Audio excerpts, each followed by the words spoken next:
whole of Accra. Burn fuel. Nobody buys the taxi.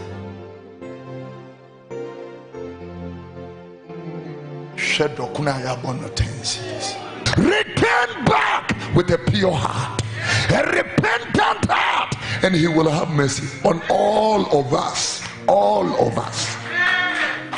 All of us. When the righteous rule, there is peace.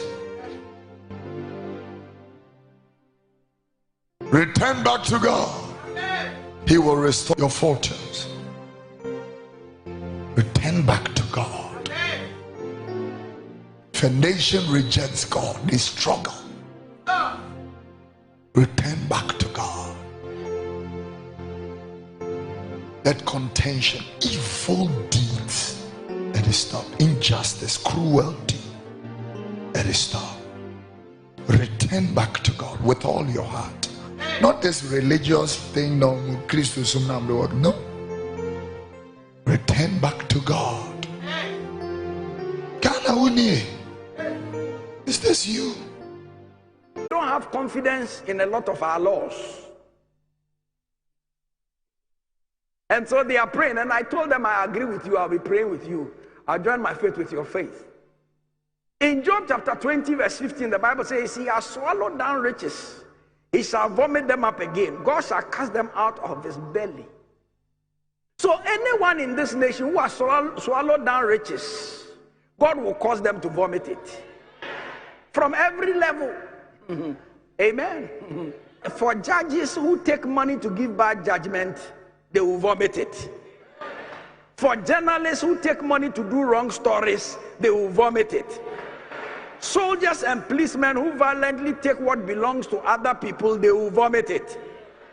Chiefs who sell a piece of land to multiple people by crisis and circumstances, they will vomit it. Pastors that take money that the church did not pay them, they will vomit it. Those who intentionally prevent others from their daily bread because of GRA, Ghana Revenue Authority. Those who intentionally slap taxes to get people out of business, those people will vomit it, and God will protect the innocent people.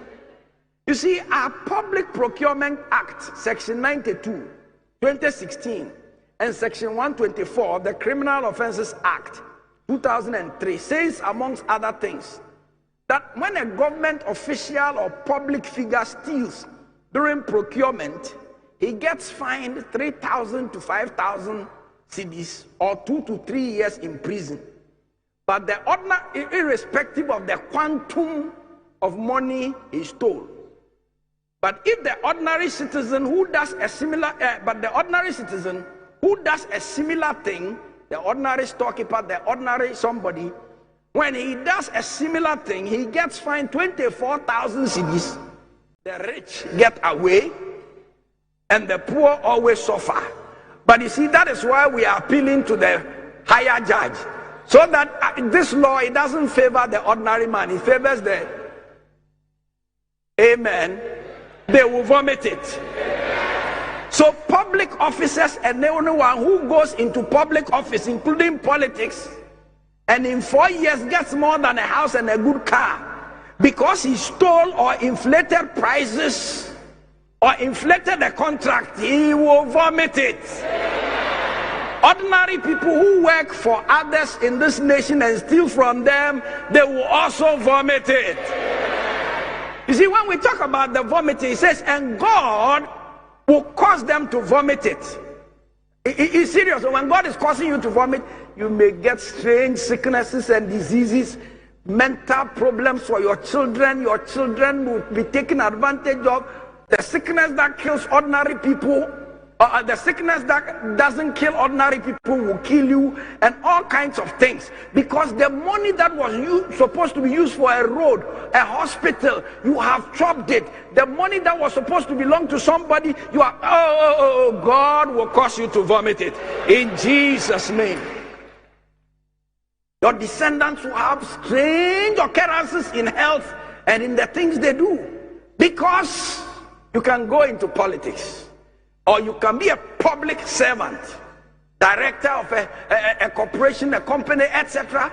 Be the boss of, be a salesman of somebody's company and not steal and still be prosperous. May that be your story and your testimony in Jesus' name. MPP party talks about we have a man, we have a man, we have a man. If you have a man without unity, you don't have the mind. Listen. Listen. Because if the men are there and they are not united, they will not give you their brains. The party will suffer and the nation will suffer. They will sit down and watch. They want someone to fail for them to take the baton. But you don't want to. Let me tell you, if the group fail, if the nation fail, you have failed. Maybe you called a wrong person to speak today. The Greek word for division is not what we are saying. The Greek word for division is not party, it's not groupings. It's the Greek word is you tear apart. If the party in power is not united, the country will suffer. You are saying that this person cannot perform. Yet you are saying he in our party. Party nonsense. I've told, if you vote party, the way you will suffer, me, I'll be here, I'll tell you, I will suffer with you. Nothing will make me suffer with you. I know too much that I can't suffer. But I can tell you, look, you know I'm a man of God. Try to make mistake. Neither will tumble to 5,000. If you don't want another to tumble to 5,000, better tell yourself what to do. The word to you when you vote people who have nothing in their head. If you vote party this time, Nigerians, hey, we will fall our hand and watch on her. All the things they are suffering, am I suffering with you? I'm too connected by covenant to suffer what people are suffering. But if you vote, it's a word to you when your leader is like a child. That means any leader who will be using dampers is dangerous. It's a word to the whole line. When thy king is what?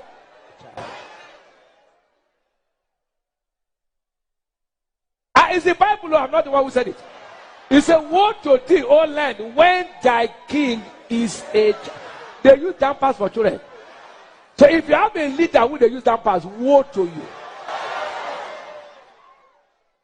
And the priest is eating the...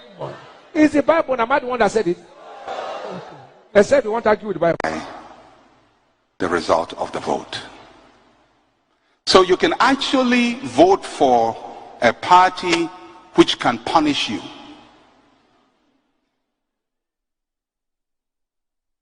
Yes. And they can punish you and create hardship for you, but because you see it like supporting Olympics or Accra House of Food, you still support, although the policies are not favoring you. It's not about party colors. A nation becomes what its citizens vote for. Sometimes we pray, we say, let's pray for the nation, that God will bless the nation. No, we have to pray that the citizens will make intelligent choices. Because if the citizens don't make intelligent choices, God is not going to come and rule Ghana for us. I'm hearing that a governor in the south is spending 10 billion naira to build an ecumenical a place of worship for all Christians. Is it true? I hope it's not true. I read it on Facebook. That's why I'm throwing it to you now. A governor from South, I think it's Akwa Ibom State. Is anybody from Akwa Ibom State here? Is it true? It's true. You also heard it, that your governor wants to spend 10 billion naira to build a worship center. And I'm sure in our hearts we'll be clapping for him. Hey, he's a Christian. How many industries have they built? What are you building? Another house for in a state where I'm sure you can't count the number of churches. The numbers are too big. God doesn't even know where to stay again. He's confused. You're building another one for what? Do you know how many agro-allied industries 10 billion naira can build? For a state where I'm sure it has among thousands of jobless youths.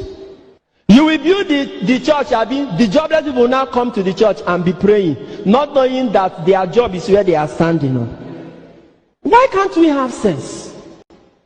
Or why can't they have sense? What is the meaning of all this? After that, they will tell us that your problem is from Abuja or it's one Fulani man in Aso Rock. Your biggest problem, geometric. In fact, if Abuja is a problem, Abuja's problem in your state is maybe arithmetic. You know what arithmetic is? 1 + 1 is equals to 2. It's simple. Our governors in the south, they are quadratic equation problem. They are. Trust me on this. Is it that when you build that house now, people will enter there and all their problems will be solved? We want to be industrialized. We want to be as prosperous as industrialized nations, but we are not building industries. We are building mega worship centers that are not necessary. And then we enter inside those mega worship centers and be praying to be like industrialized nations. Na sense on I know get. I know they with her. I'm not there among them. Seriously. Nigerian Christians and religious people, including our politicians, they are like a man. God has blessed you with orange tree. No, not orange, mango tree. Mango tree that produces fine mango fruits. When the tree produces mango fruits, what do? You plug the one you can eat, you eat the ones you can, you sell, Abi, and have money. But our mentality here is that we will cut the tree, saw it into wood, use it to build church. Then we enter inside the church and be praying, God give me mango. God give me mango. That's our mentality. And he wins this election. I, Apostle Kwabno Freddy, I am offering my body to be lynched by the NDC foot soldiers and grassroots supporters. We will meet at former Obrassos, Kwame Nkrumah Interchange. Bring all your cameras, call me, beauty, organize it. I will come. Whatever they want to do to me, they can stone me, lash me, whatever. I said, I offer myself. Because I am so confident in my God that I know there's no turning back. No turning back. Living within your means. When you borrow too much, like a certain country, you'll be in trouble. Yes. You'll be in trouble. And the trouble will affect many people. And some of you, if you are like that country, you'd have been dead by now. Because the stress will be too much. Yeah. So live within your means.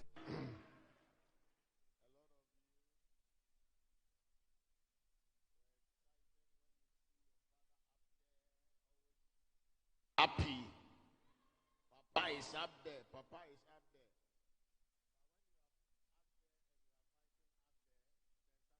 there. Up without fighting the demons in the air. So stop all these fights and all these arguments. The question is that, is your father okay? I am 100% okay. The question is that, is your father happy? I am super happy.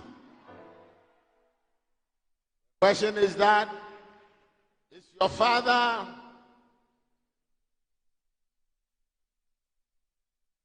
going to go through this? I promise you, I'll go through it honorably.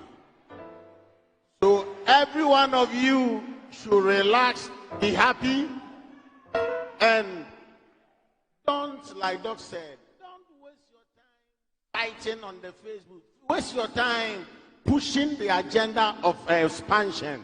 Post messages, preach to people, let everybody know that surely it is our year of expansion. Are you excited? Tell your neighbor, I'm all right.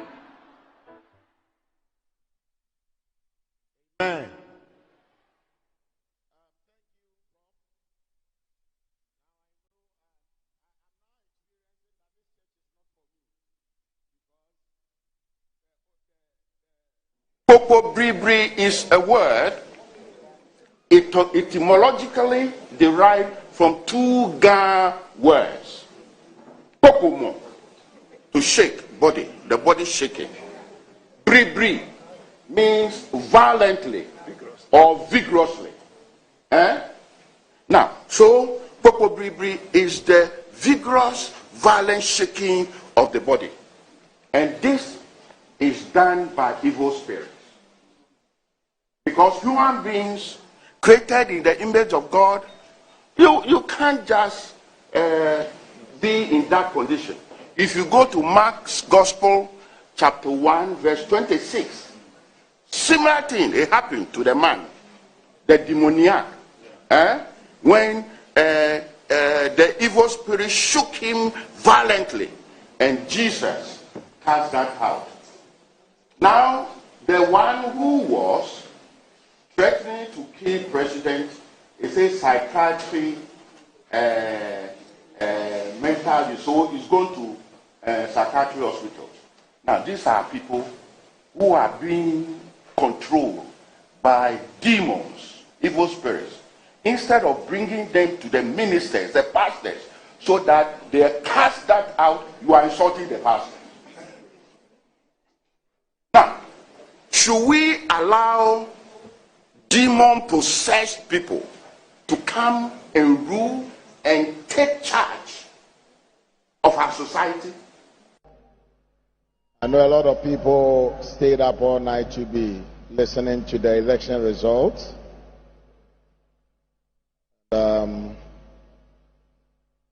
Yes, I spoke about it, I prophesied about it.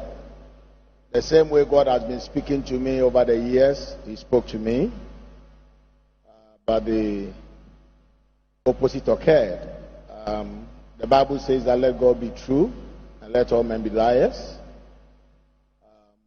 I saw right, I heard right, but the opposite had occurred. And so there is nothing I can do, and I can say. It's very interesting that in our walk with God, there are times that you feel you know Him so much, you have come to a place, and He always starts and redefines Himself to you. And personally, I think that physically it is difficult to explain, because the same way I've been hearing God speak was the same way I heard Him speak. But for those of you who have followed me over the years, you know that most of the things that He uses me to say come to pass. And so I will not give the blame to God. God is true and every man is a liar. When it comes to God, I will prefer to be the liar for God to be the true one. But that doesn't end it all. Tell your neighbor, it doesn't end it. Wey emami mejain kom sheshe. Wey nebe mama koshem kompaye.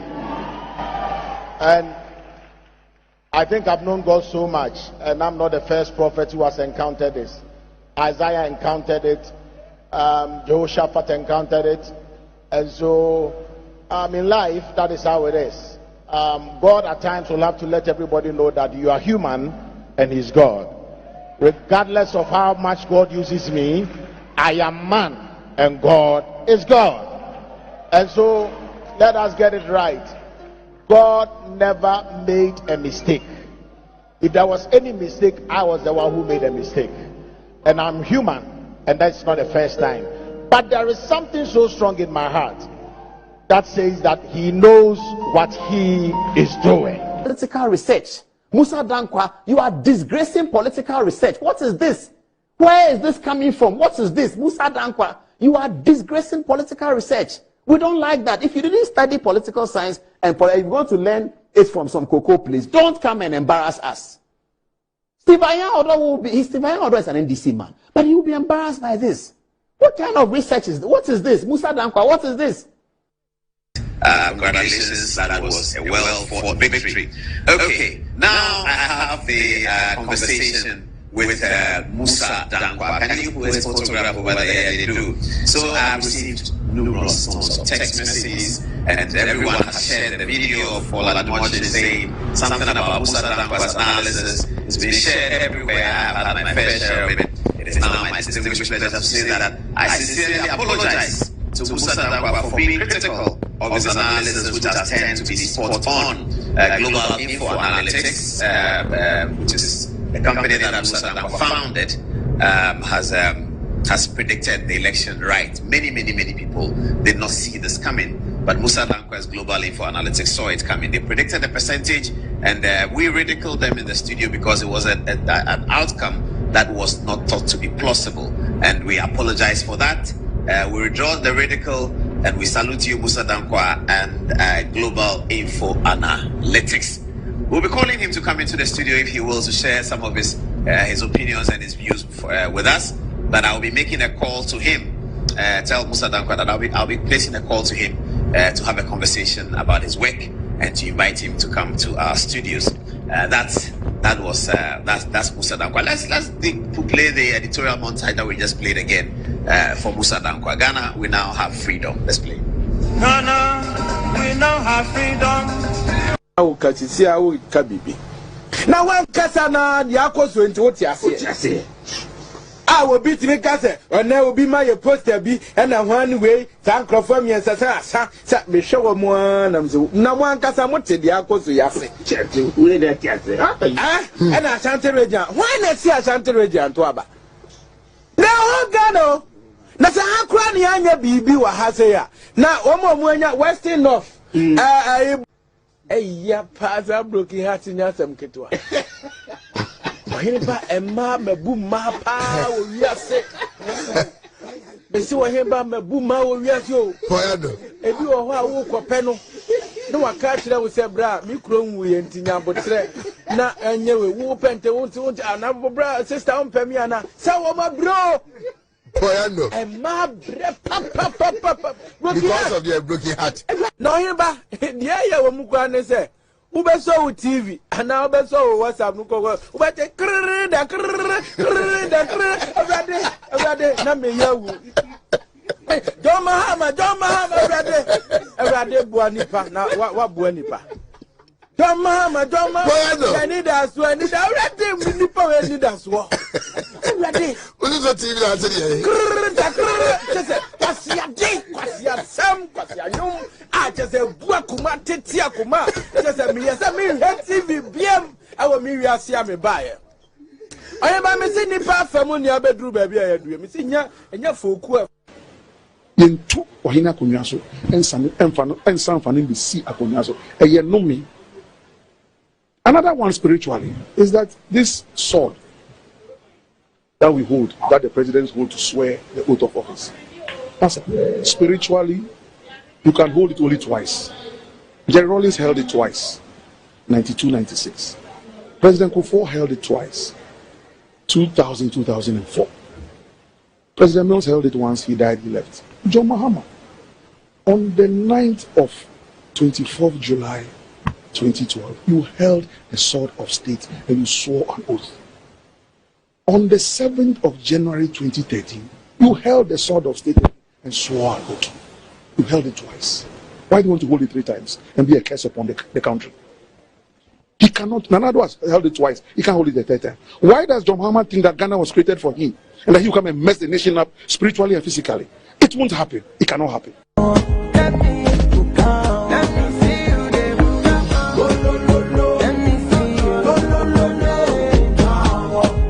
What is the difference between the ordinary thief and a political thief? Number 1, the ordinary thief steals your money, your bag, your watch, and your jewelry, isn't it? But the political thief steals your future, your career, your education, your health, and your business. Number 2, the hilarious part is that the ordinary thief will choose whom to rob. But you are the one who choose the political thief to rob you. Because we choose them. We vote them. We blindly say we are not blind. Who is deceiving who? The ridiculous part of the whole issue is that we will fight to defend and protect our belongings from the ordinary thief. Is it not? But we fight each other to defend and protect the political thief. Is that not what we do? Thugs will be fighting themselves to protect those that are stealing our career, stealing our joy, stealing our health, stealing our success. What a shame. If you reach a certain stage in life and there is nobody who can look you in the eye and tell you the truth, you are doomed. And that is where our country has gotten to. We need to rescue this country. Wallahi. And I feel very terrible as a Ghanaian at this time. If you reach a certain stage in life and there is nobody who can look you in the eye and tell you the truth, you are doomed. Government is broke, government is broke. But people are spending billions to go inside the government that is broke. Have you ever seen a minister who resigned because government is broke before? Government has no money. Have you ever seen a governor who said, ladies and gentlemen, when I was elected, I thought the government had money. Now I discover government has no money, I resign. Have you ever seen it? Government has no money, but they are bringing money out at election time. Where is that money coming from? So they are lying. What is happening is that there are two types of wicked people in government. Type 1, they eat current money. Any money they find in government, they will eat it. They are wicked about that one. There is type 2. Type 2, they eat current money and future money. They will say, my term will end next year. When I leave, how will I eat money? Let me borrow money now and borrow money of the future and eat it now.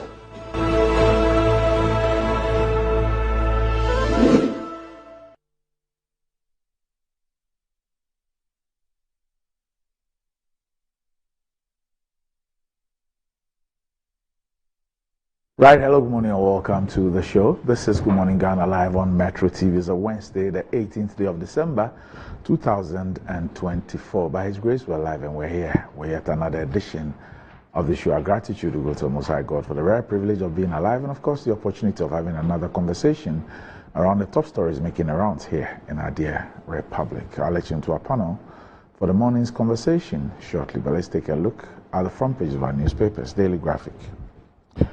Prioritize development, leave good legacy. Yagbonura advises Mahama.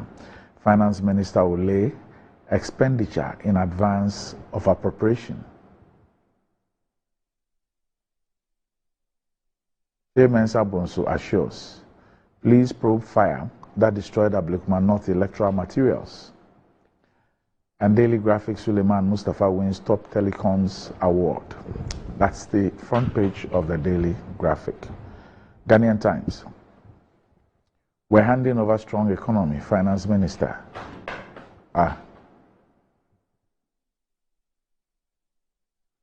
Paddy. Anyway, agriculture, agribusiness, my passion for growth. President-elect ECOWAS urged to incorporate women's views into transnational organized crime policies. Police Fire Service investigate burning of Ablekuma North constituency ballot papers. Ghana Armed Forces arrest man behind protocol recruitment video. Daily Guide, Nana Odo's new foreign affairs complex. Hisense Bronya promo takes off. EC ballot boxes set on fire at Kwashiman School. Parliament House, delay in 3-month budget approval threatens transition. Ghana Armed Forces arrest protocol recruitment scammer. The New Crusading Guide, NDC inheriting strong economy from government. 3.5 months import cover. Inflation 23% in November 2024, says Finance Minister. Supreme Court spans busybody Nana Mfibu Esiako over certiorari application against Adenta High Court judgment. Mustafa Bande comments, please leadership for peaceful 2024 polls. Mahama to unveil 120-day social contract committee soon. Vegetable ban bites Western businesses hard. The Insight, EC threatened with lawsuit. NDC's Mustafa Bande comments, please leadership for peaceful 2024 polls.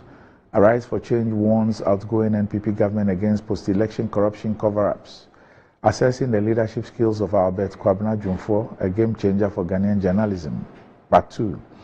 The Messiah has come. Abuso Kain spare parts dealers congratulate President Mahama. Interesting photos of some MPs in Parliament post-2024 election recall. The Informer. NPP's defeat, lesson to political class, Mahama. For inciting officers against IGP, arrest Bita Gojo now. Peace Watch. Will sack corrupt Jim Mensah, NDC's Bande vows. ECOWAS applauds Ghana for deepening democracy, urges region to emulate her. House of Chiefs pledges support for Mahama. The Inquisitor. Matakam, Ekwewuzi in trouble. Attempt to sell sad pensioners' house, forgery and covered. Will not be like MPP at forcing assures. Napo defends NPP in Parliament. National Service Authority refutes claims of payroll fraud. Go to the special prosecutor and go and refute it there. The Herald. Details of Kumasi Ghana water land stealing out. Kofi Kapito's name pops up. Kwame Despite denies buying juicy state properties owned by SI's insurance. Gimpa in crisis. Outgoing council accused of governance failures. Mohammed's transition team accuses the Akufo-Addo government of bad faith over last-minute recruitments, payments, transfers, and promotions. Coming up, another trouble at FDA. The Daily Statesman. Economic fundamentals stronger than 2016, says Finance Minister. Majority Leader vows to hold NDC accountable for tax reduction promises. You can't disappoint Ghanaians, Bagbin tells Mahama.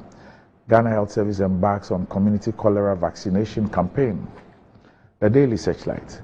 Mahama, cancel betting tax now, Ashama youth demands. Now as in today? Okay, scandal. Over 10,000 fiber optic cable cuts reported across Ghana. Travel brews at Adamos Resources Limited. Boeing awards Ghanaian team for sustainable innovation. President Albert Kwabena Jumfo, a transformative leader in Ghanaian journalism. Vib Baumia to grace Parliament's Festival of 9 Lessons and Carols. The Ghanaian publisher, Finance Minister declares we are handing over a strong economy. Ghana consolidates democratic credentials, Akufo-Addo. Please investigate strange fire outbreak at school housing Ablikuma North ballot boxes. Hold IGP accountable for election security, Defense Minister. The Custodian, we're giving you a stable economy, Finance Minister tells Mahama. Regional breakdown, the gains and losses for NDC and MPP in 2024 elections. 2 killed in renewed Boko violence. Ghana's democratic credentials enhanced, Akufo-Addo. Daily Post. Kusibuafu and Co. chopped $36 million World Bank loan meant for public sector reforms and cover it with fake receipts. Akufo-Addo petition to remove Chief Justice Gertrude Tokono. Volta Regional House of Chiefs demands removal of immigration post at Esikuma, Sugakope, and police barrier at Juapon. Will reverse last-minute recruitment payments by outgoing administration, Mahama transition team. Business and Financial Times. Government requests adjustments to IMF program conditions. Zenith Bank holds annual Christmas light-up ceremony. Remittances potential untapped as sector contributes over $4.6 billion yearly. Mine workers decry decline in decent work. The ECOWAS free roaming initiative, what it is and the benefits. Photo Speak, World Shoe leaves a mark in Accra. And that's about it for the front pages. We're back shortly.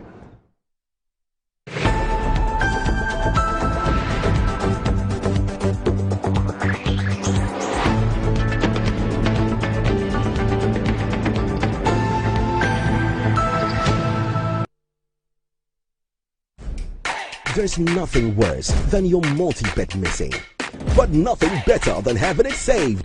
Bet Saver.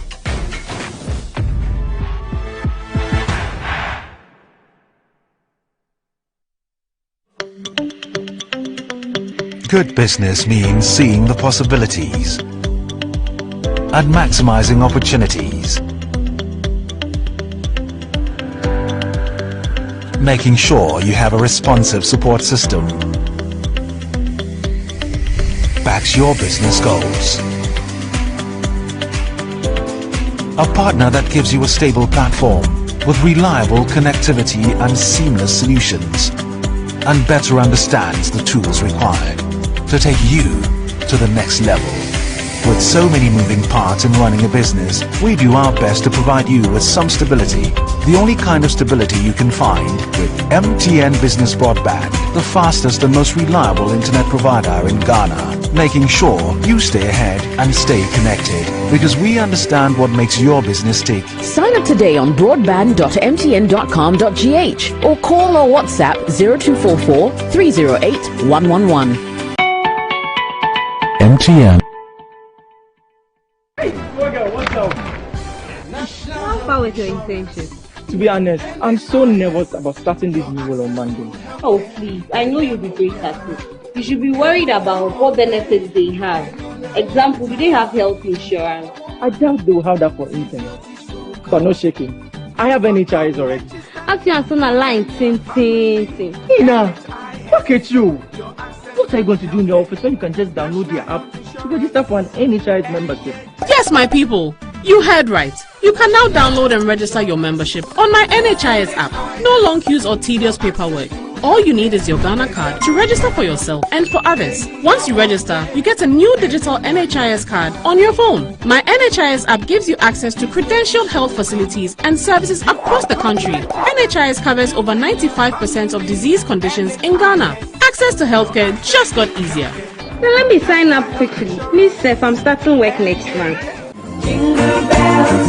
Ho, ho, ho! Christmas is in the air. It all starts at Electroma. Get amazing gift vouchers worth up to 5,000 Ghana cedis, plus incredible discount of up to 60% on all your favorite electronics, from smart TVs to washing machines, refrigerators, mobiles, laptops, and more. Get the best deals on all big brands like LG, Broom, Samsung, Philips, Orient, Infinix, Tecno, Tamashi, Pico, Itel, HP, and many more. Call or WhatsApp us on 0552 777 905. Celebrate Christmas full with goodies only at Electromart, your world of electronics.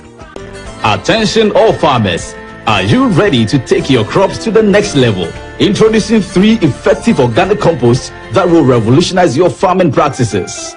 ACAP, KCAP and Iricol brings to you the ultimate solution for your fertilizer needs.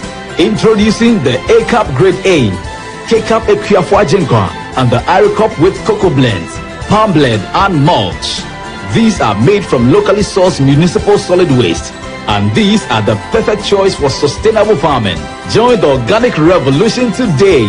Boost your crop yield, improve soil health, and support sustainable farming practices. Choose ACAP, KCAP and Iricop organic compost for a greener and bountiful harvest. For your purchase and more information, call the numbers on your screen. Our products are endorsed by COCOBOD, Planting for Food and Jobs, and the Ministry of Food and Agriculture. A home is never complete without the warmth of family, the assurance of security, and the joy of shared moments. Whether you are returning home from abroad or seeking a new beginning, Rehoboth Havens Ayimensa is where your journey truly begins. Discover the perfect balance of modern living and natural beauty with flexible installment plans available to make your dream home a reality. Our 2 and 3 bedroom houses offer spacious interiors, elegant designs, and all the comfort your family needs. Experience a lifestyle of convenience, progress, and security. Each home is crafted with care, ensuring your family enjoys every moment. Rehoboth Havens is more than just a gated estate. It's a vibrant community. From safe playgrounds to serene surroundings, it's the perfect place for families to thrive. Join a growing community that values safety, comfort, and affordable housing. Your future starts here. Rehoboth Havens, where your housing dream becomes a reality. Visit www.rehobothsocialhousing.com to learn more.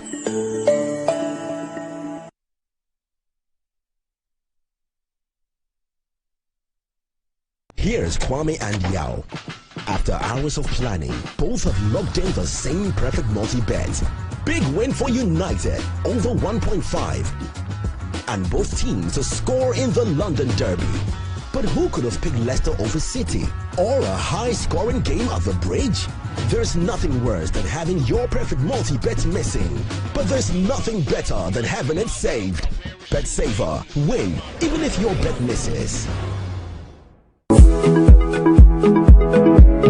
Sometimes the unexpected happens and the hero falls down in his own story. But he needs not stay down for long. Cosmopolitan Health Insurance is your trusted health partner. Whether an individual building a business, with Cosmopolitan Health Insurance, your medical care is our concern. For the best health insurance solutions for corporate institutions, groups and associations, families and individuals, choose Cosmopolitan Health Insurance from our over 700 accredited health service providers nationwide. Call us on 0302 540 668 or 0501 678 547 for all your health insurance solutions. Cosmopolitan Health Insurance, your medical care is our concern.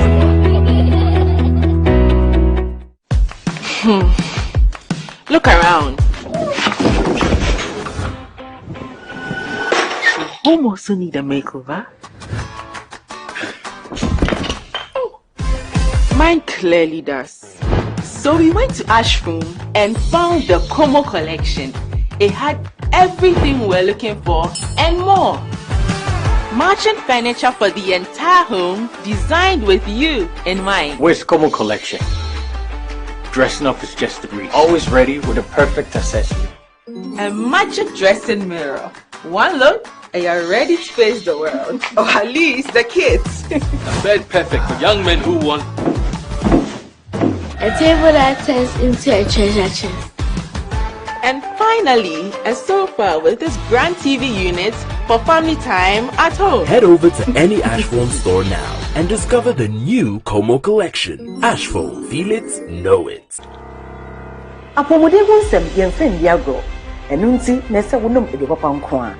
Exodus Moringa capsules, any Exodus Dandelion capsules. Efi Exodus elusuyenum, nebe bua wa pomodem. Emu bia wo benya no betimi aboa nanso se wonya tu no a wo betimi andom abo nebe bua papa. Se wonnom Exodus Moringa capsules, ne Exodus Dandelion capsules. Ebua mamoja di efusani yie. Na afei ebusto wo immune system no na kwetia yarewa ahodo. Minim yie se nipa dodo na nim dia Moringa etimi ye. Na Dandelion so yenim. Enu nti menkasa bedru. Enye ma pemfo. Ana abatan a oma enifo. Ana abofra onya emfidumi. Exodus ehwa dansi die dos.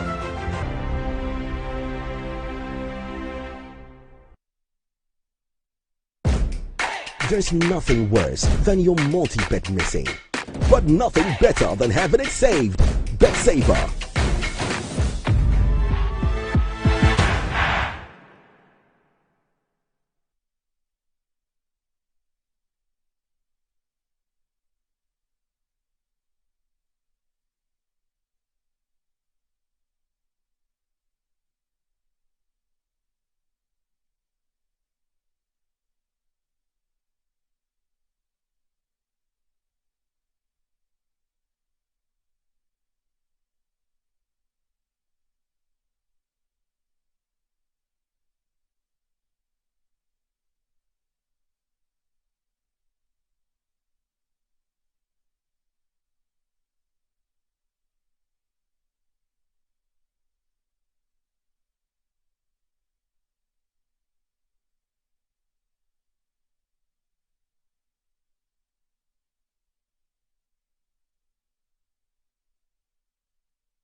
Right, welcome back to the show. If you just joined us, this is Good Morning Ghana live on Metro TV.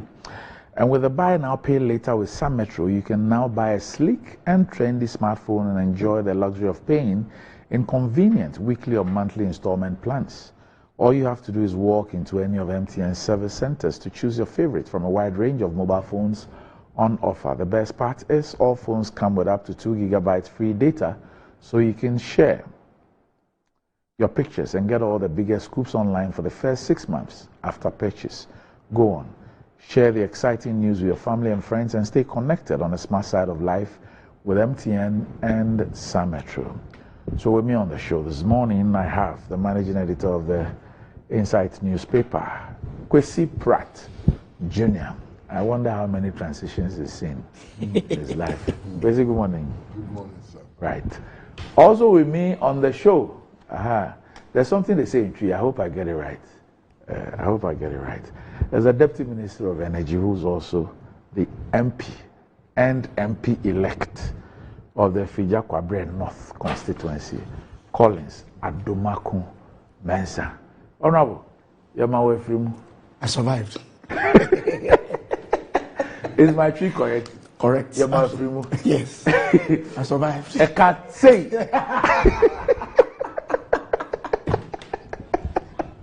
I survived the tsunami. I can't say. I survived the tsunami. When I saw the numbers, yes. I was like, how? Yes, Randy. I mean, nobody, even in my constituency, all the discussions we had as MPP executive, I mean, we thought we were even going to do even better than the previous election. So the previous election, what was the 10,000. 10,000 gap? Yes. Okay. Now it's shrink to 3,000. Yes. And the unfortunate thing is that previously about 8,000 people didn't come out to vote. Mm-hmm. And based on the kind of work we put in, we thought we were even going to increase the turnout. This time around 14,000 didn't come out to vote at all.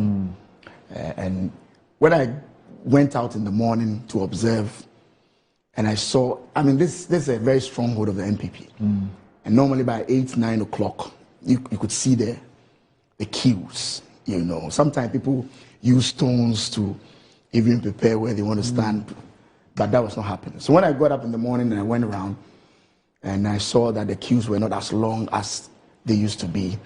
By 12 o'clock, I also did another tour, and then asking our agents the turnout, and 45%, 50%, I knew there was going to be, we're going to have a challenge. Yeah, I knew there was going to have a challenge. Where they are my way from? But that's it. But what happened in Ashanti? Randy, it's difficult to tell now. There are a lot of interpretations. I think the party in Ashanti, General Party, has to just take a sober reflection of what has occurred and do a very deep, in-depth analysis of the figures. It's unusual. It's unusual. 1.2 million people basically not coming out to vote. It's unusual. The NDC virtually maintained their base in Ashanti region and even went up a little bit. I mean, it was anticipated based on the increase in the total number of voters. They did well to maintain their base. As to why people generally did not come out to vote, I think that is something that we have to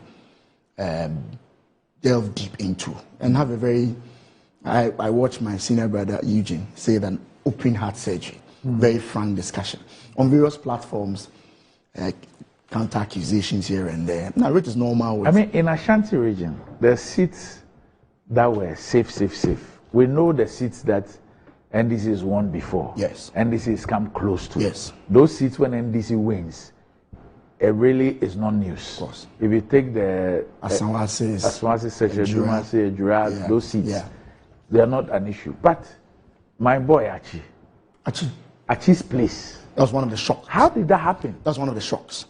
You know, apparently the last election, the MP won with the difference about 2,000. 2,000 votes. 2,000 votes. Now that particular area, Dujama area, it's a farming community. There are a lot of farming areas. So there are a lot of influx of other people, non-indigenous in there. But generally, it's an area that we've always maintained, especially when the president had gone there to commission a new district hospital. Just about a week to the election, you know, and he had been able to connect about 3 or 4 towns which had never seen electricity. He had been able to connect them onto the national grid. We felt that that was an area that we should maintain. So when I heard the result, I was a little bit shocked. In fact, even Obuasi East, that's one shocking area. Yes, that's what I'm saying. We all have to take our time and come out with exactly what had happened. I know Obuasi East, there's some challenge still ongoing, but Akufrom is a place we've also not lost before, although it's a mixed bag in that area, but all the time we are able to sail through. Akufrom, Adansi Asokwa, which is Katie's area, is not an area that we normally struggle to win. You know, so the Adansi areas was a big challenge. Akrofom, Obuasi East, and even Obuasi West, Kweku Kwatim, won, but the margin was a little bit down. Indeed, what really shocked me was even Offenso South. Offenso North, always the difference has been 2,000, 3,000 because of the influx of non-indigents. But Offenso South is a typical Akan-dominated area that normally we feel very comfortable with. This time around, he won, but the drop was quite significant. And so, as I said, we just have to sit down and analyze the issues very well and see the way forward. Nobody, I doubt if anybody anticipated the extent of the loss. I mean, all the research that I had read gave me an inclination that we're going to have some challenge with the presidential. And even some personal research, talking to people that we did, the members of parliament were doing quite well than the candidates. But I did not expect the extent of the damage. Look at what happened in the Western region. Shocking. Secondly, Takrady. Takrady Township itself. We lost Shama. We lost Kwesimintim. We lost Secondly itself. You know, my very good friend Sani in Poho. We lost in Poho. And then the Lembeles and Co, which are more traditional in Nisi. Clearly, something really had occurred that maybe the party did not take a critical look at going into this. Now, one thing I put to look at, a cursory look, I'm still analyzing the data. But one of the things that I even found out was that if you put the votes of the parliamentary candidates, it's perhaps moving to 600 to 700,000 in excess of the presidential candidates' votes. Yes, that's what I'm saying. That quite strange. Yes, that's what I'm saying. That the individual candidates, MPs, were looking quite popular within their base. That is why we are surprised at the loss of even the MPs. Yes, that's why we are surprised. Randy, in my because you guys were upbeat that even if you lost the presidential, you were going to upstage the NDC in the parliamentary. In the parliamentary. Because based on the letter... That was your view, that even when you were convinced that you were catching up, you were going to do a second round. I was wondering those who were doing that research for you, though, on the basis of what I was reading and seeing. But your position was that, look, you could move the thing into a second round, but in terms of a parliamentary, you could upstage the NDC. Yes. And Randy, interestingly, after the election, you know, I've gone to sit at some places just to listen. Randy, the level, the anger, I'm not too sure we anticipated this level of anger.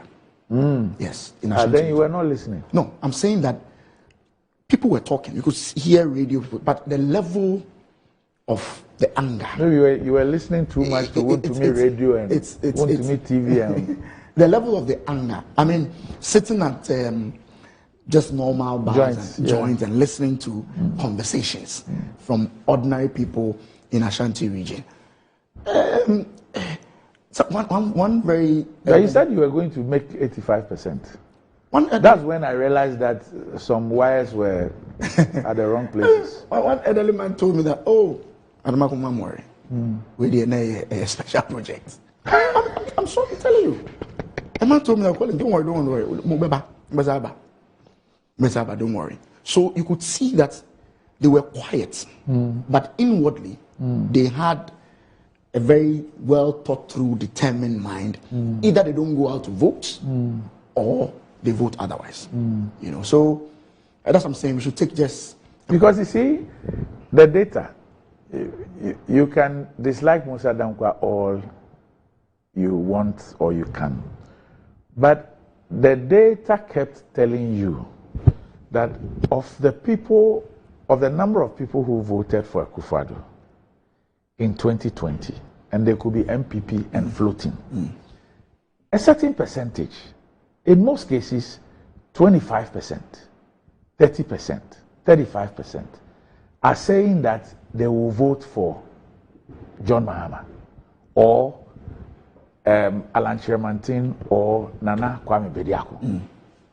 There was that pattern every single month. Yet, you see, Randy, that is a or whatever. How do you say that? What was that?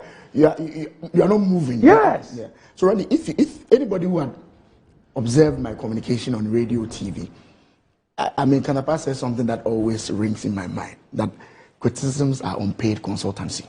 So you take it. I always kept telling people when I'm on radio and TV that I don't have any problem with Musa Dankwa's report. What is important is for you to take it and then find out exactly why he's saying what he's saying. Others didn't see it that way. But Randy, in my constituency, for instance, I didn't, in all Musa Dankwa's reports, he didn't zoom in. I didn't see a particular one in my constituency. But anybody in my constituency, Randy, in all humility, would be surprised to see the result they saw. Because I was so visible on the ground in the constituency. I visit the constituency almost every 2 weeks. You know, and in all humility, I think that I've served them well, promoted the constituency, done some projects.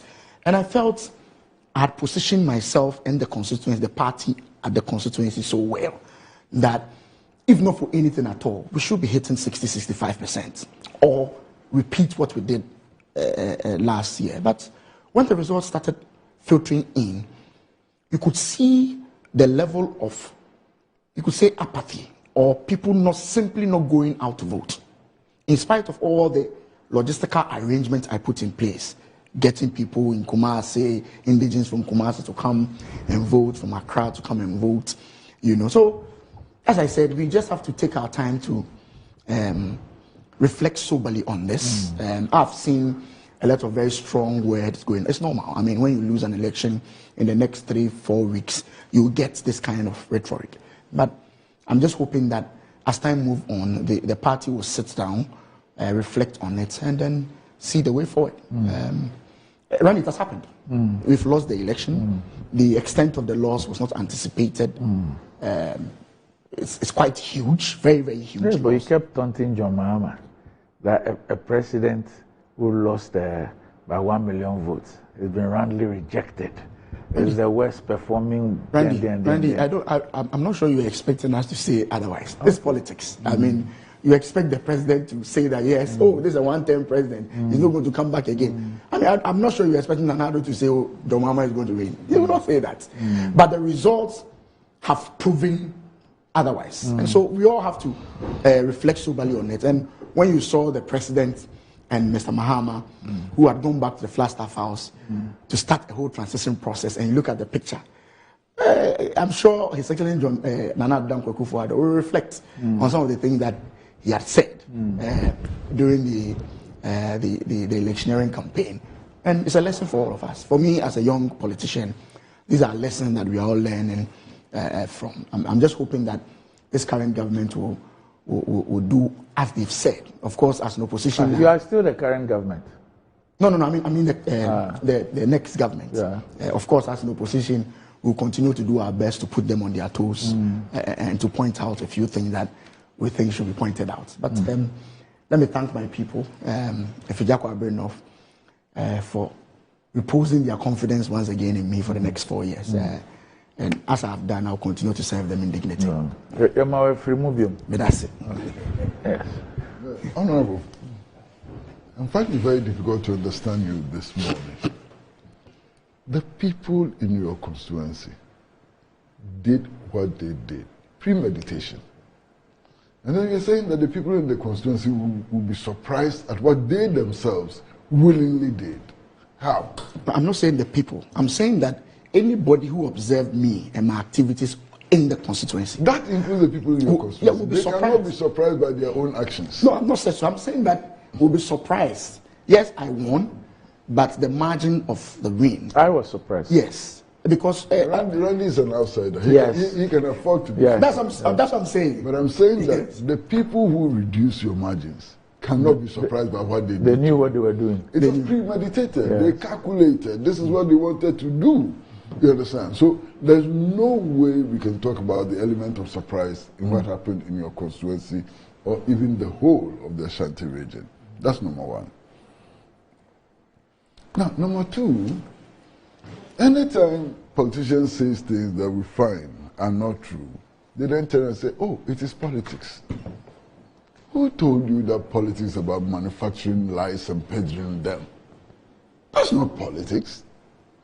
Politics really is about how to identify existing resources, multiply the resources, and use them to satisfy the common good. That's what politics ought to be about. So those who knew that the grounds were unfavorable, they knew that the New Patriotic Party was about to lose the elections and so on, and still went around creating the impression of saying that the New Patriotic Party was going to win, were tricksters, liars, and at best charlatans. That's all they were. They were not doing politics. These were criminal elements, and especially people in academia who falsified survey reports to indicate that Dr. Bawumia could win close to 60% of the votes, when they knew that it was not true. When they knew that the data they had collected did not support such assertions. Those are charlatans. That is, if they actually collected any data. It's worse. If they didn't collect any data, it's even worse. You understand? Those are barefaced charlatans. And we shouldn't, glorify what they did by claiming that, oh, it's just politics and all. It is not politics. It was a fraudulent act. It was aimed at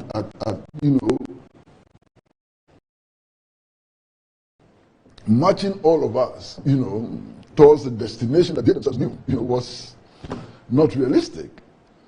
So those people, let's call them by their names. They are charlatans, complete charlatans. Even those of us who did not do any scientific survey and so, it was clear to us that the time for change had come. All you needed to do was to walk through the streets of Kumasi, Accra, Tamale, and so on, and talk to people. And it was clear that change was coming. So please, they were not doing politics. They were lying. They were displaying their unprincipled character and so on. That's what they were doing. Now, for me, the Ashanti region results, I've heard all kinds of explanations. One of them being voter apathy, and the other being people within the New Patriotic Party who appeared disgruntled with what the government had done and so on. There's another element nobody is looking at. The possibility that previous results did not actually reflect the wishes of the people of Ashanti. That is being ignored completely. Now, I made this claim based on some of the assertions that leading members of the party made in the region. There's one guy, and I think last week, Randy, by kind courtesy of TV, the videos were played. There's one guy who actually came and said, look, we know that the majority will vote against us. We know. But we will win. And we'll win because we'll use magic. Yes. We'll bring dwarfs. Oh, Maurice Ampa.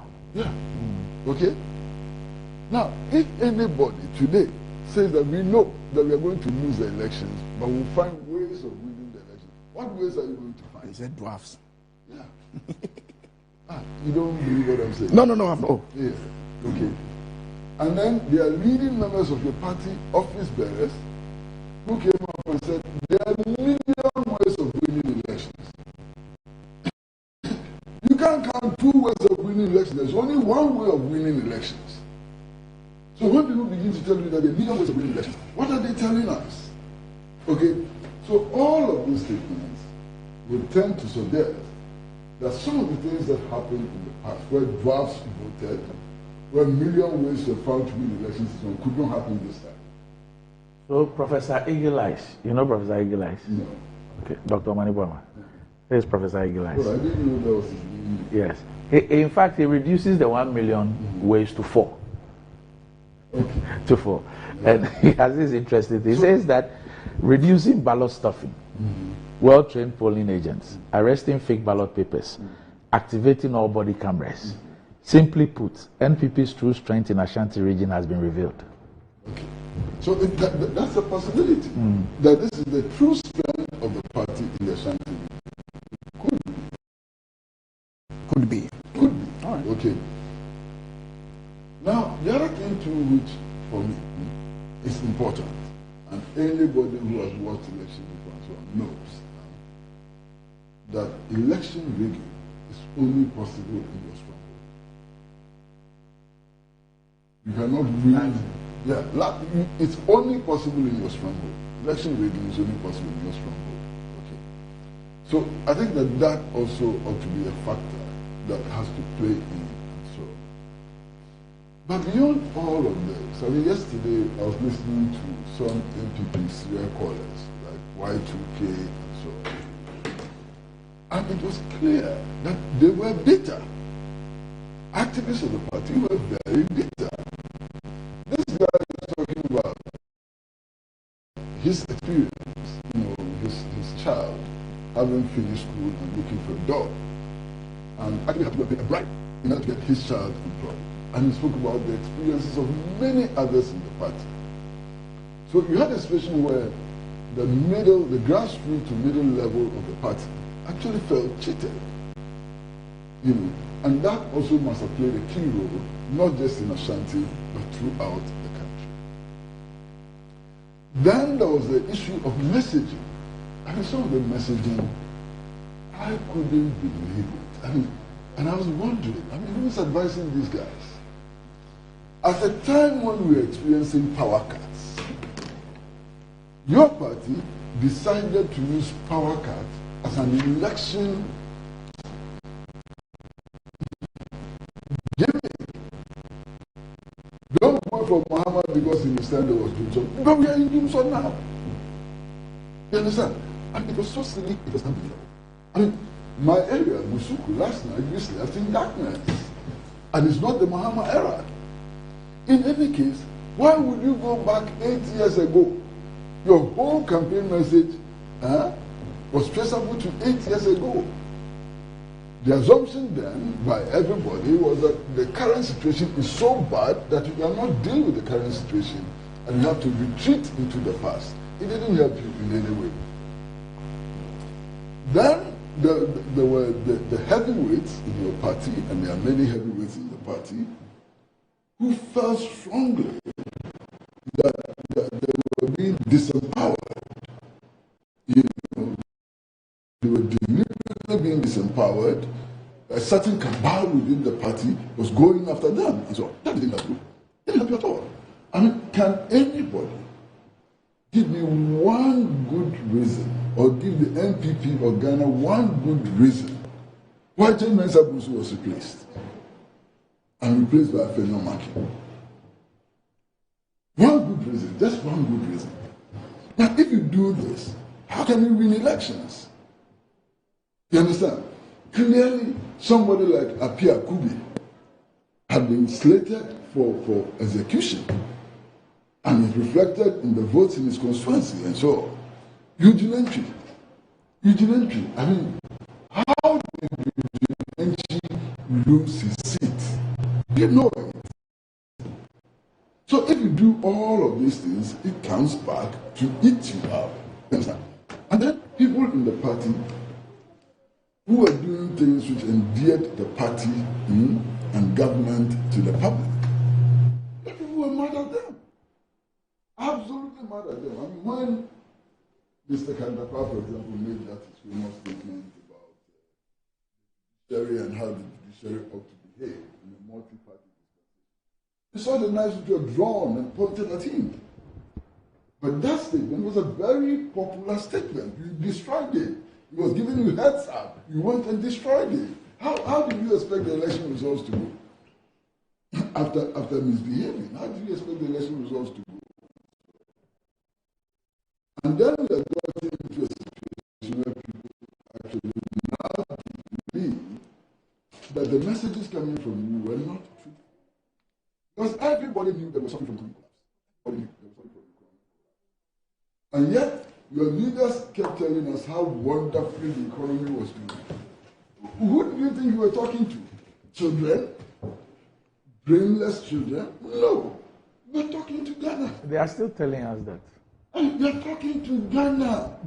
The people you're talking to, some of them understand economics better than you. The people you're talking to, they went to the same schools that you went. The people you're talking to live in the same communities that you live in. How on earth could you have believed that you could come up with this posture and win the election? How on earth could you have believed that you could come up with this posture and win the elections? And then the considerations, even for giving people, opportunities and so on and so on. It was so nauseating.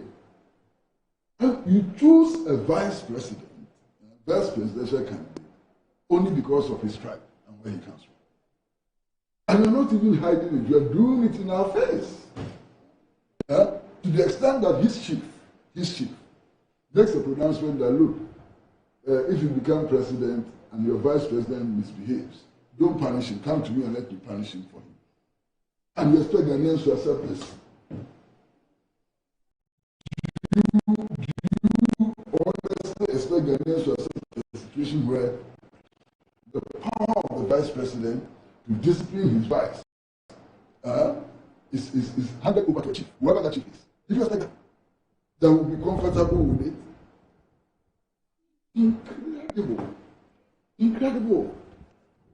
Now all of this developed to the extent that founding members of the New Patriotic Party, whom I have the privilege of speaking to, are so frustrated that we're actually praying that the party loses election so that they can come back and reclaim their party and rebuild it. And I'm sure you've heard about that. Founding members of the party, they wanted you to lose so that they can reclaim your party from what they consider to be a cabal, which had hijacked the party. And there are many other reasons why what happened to you. The fact that important projects would no longer be completed and commissioned and so on. And people were wondering, look, these projects have been built with taxpayers' money. Okay? Why would any government refuse to continue them or to commission them? People could not understand. It was one of the major problems leading to your defeat. The major problems leading to your defeat. And reckless claims. Some of the claims were so reckless, it was unbelievable. Recklessness all over the place. So there's a certain element of surprise in the election results. I've spoken to my friends in the NDC who claimed that they were actually expecting to win about 150 seats. That when they exceeded 180 seats, there was some surprise element.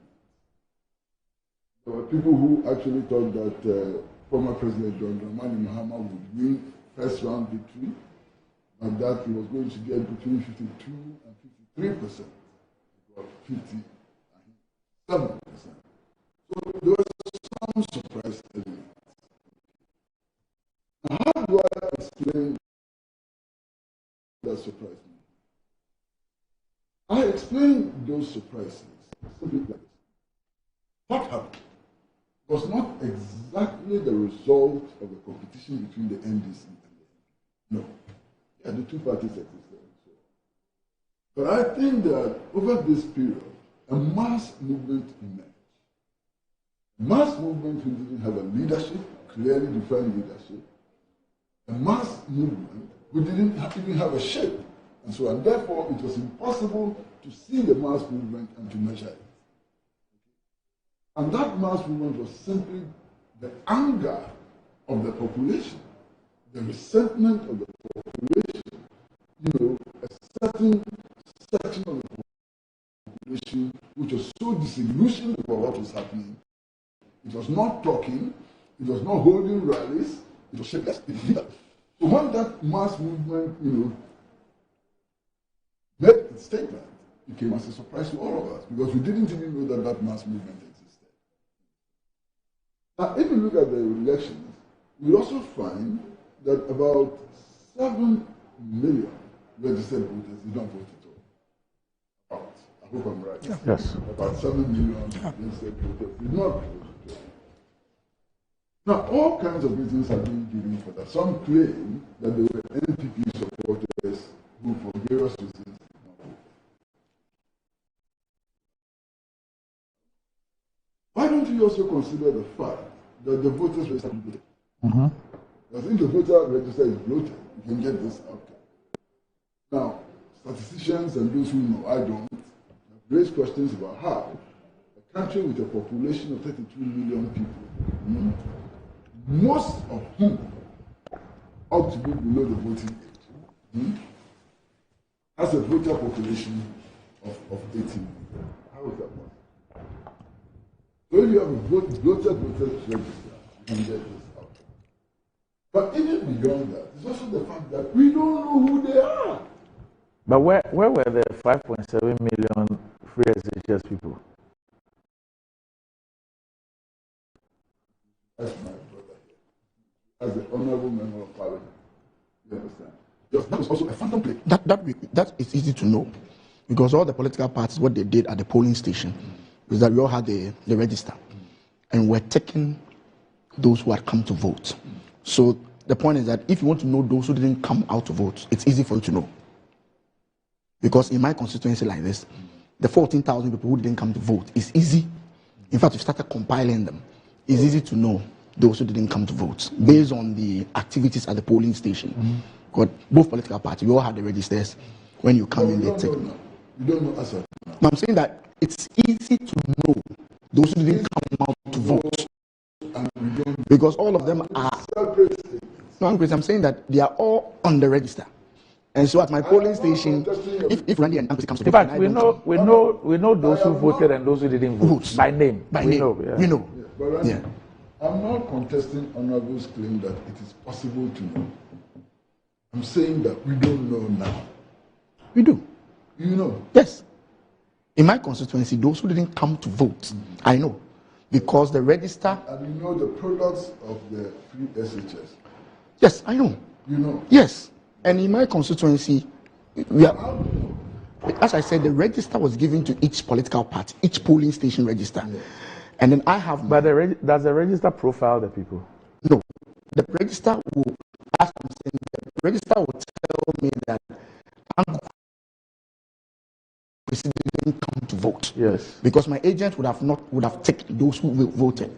So it is my duty as a political party to now tabulate or get information of all those people who didn't come to vote. So I'm saying that it may be possible to know, but we don't know now. We don't have those details. We don't have those details. Yeah. That's where I differ. No, you can if you want to. You can find. Because in my constituency, I know those who didn't come to vote. We have. How do you know that those who didn't come to vote are largely? No, those analysis we don't know. No, that's the point. That's the point Chris is making. Okay. Those analysis we are. Yeah, that's the point he's making. But in terms of those who didn't come to vote, we know. Yeah, no, the point he's making is about the profile. But to do analysis, and profile of the age. That's what okay. That we are yet to. Okay. All right. Now, if you don't have that information, you cannot then jump to conclusion that the 7 million people were NPP people who were disgruntled and that if they had voted, it would change things. In any case, let us assume that the 7 million people were disgruntled NPP people who didn't vote. That's a protest. Yes, that's a protest. That's an indication that they didn't like what was going on. So it doesn't absolve you. It doesn't provide any justification. I mean, you lost. Simply lost. So, because on the basis of the point you're making, what you just said, the director of comms of the NDC, Kakre Samwa, he sent in this. He says, Collins is repeating this dishonest analysis that his party has been parroting since they were heavily defeated. If the argument of our party is to be believed, it must be told that that party is a vote. What is the evidence that those who refuse to vote would have voted for the MPP?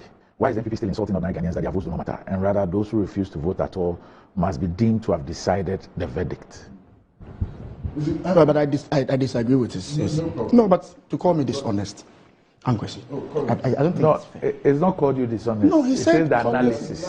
Yes, he says dishonest. Yeah, he says the analysis. Dishonest. Yes. And I'm saying that I disagree with that. Okay, yeah, it's fine. Unfair comment. Yeah. You can disagree. Yes, because Uncle Kakra, I know him, I respect him. He's seen me on this show for a very long time. I'm sure he has observed. Absolutely. I'm sure he has observed my communication. I'm not a dishonest person. No, it's not saying you are a dishonest person. I'm not a dishonest person to engage in dishonest analysis. No, it says the analysis to the extent that apathy, the issue of apathy, people didn't come out to vote. He's saying that kind of analysis is Randy, dishonest. I'm saying that I disagree with him and I respect him so much. I would have wished he No, all I'm saying is that he didn't call you dishonest. I would have wished he didn't use that word, and I disagree with him on that. All right. But Honorable, you have started doing the same things all over again. 1 week after the election, you are doing the same things. You are actually calling the people of Ghana stupid. We have finished an election. We have lost so woefully. It's a judgment of the people on the performance. And we are all over the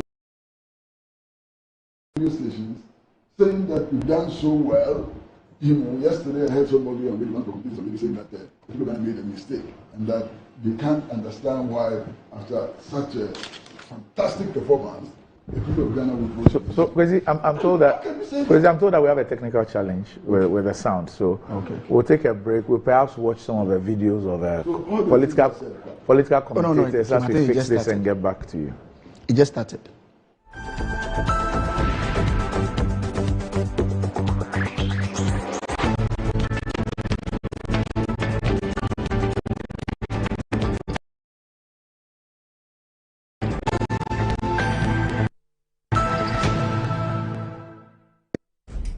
There's nothing worse than your multi-bet missing, but nothing better than having it saved. Bet safer.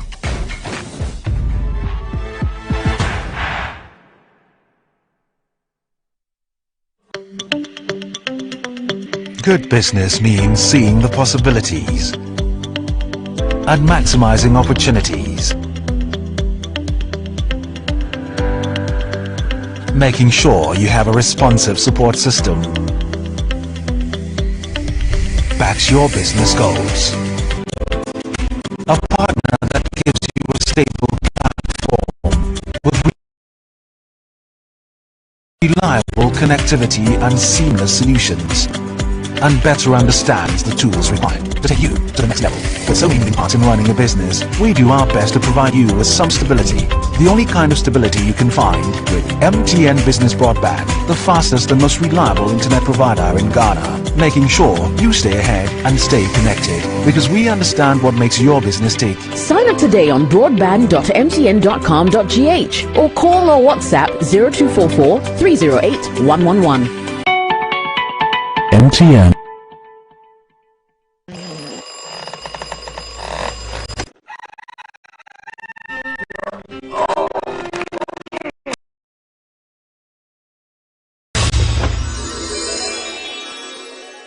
Who are you? Who are you?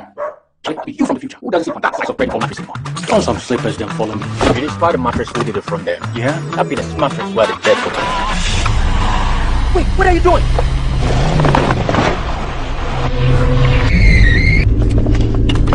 Wow! No damage at all. Not only durable, but also super comfortable. Come on, try it.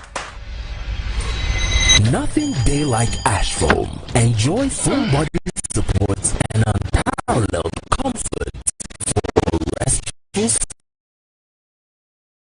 sleep. Don't forget your keys. Get the premium sleep experience with mattresses from Ashfoam. Visit any of our showrooms nationwide or at ashfoam.com. Attention all farmers. Are you ready to take your crops to the next level? Introducing 3 effective organic composts that will revolutionize your farming practices. ACAP, KCAP and Iricop brings to you the ultimate solution for your fertilizer needs. Introducing the ACAP Grade A, KCAP Equiafua Jinkwa, and the Iricop with cocoa blends, palm blend, and mulch. These are made from locally sourced municipal solid waste. And these and bountiful harvest. For your purchase and more information, call the numbers on your screen. Our products are endorsed by COCOBOD, Planting for Food and Jobs, and the Ministry of Food and Agriculture.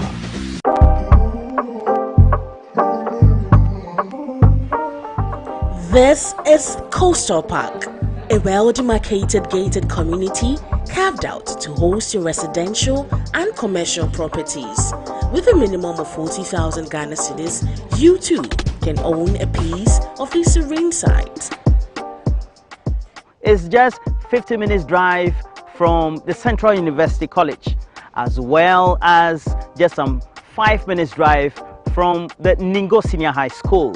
More so, just in case you live somewhere in Adam and you want to take that excursion. Most preferred estate partner.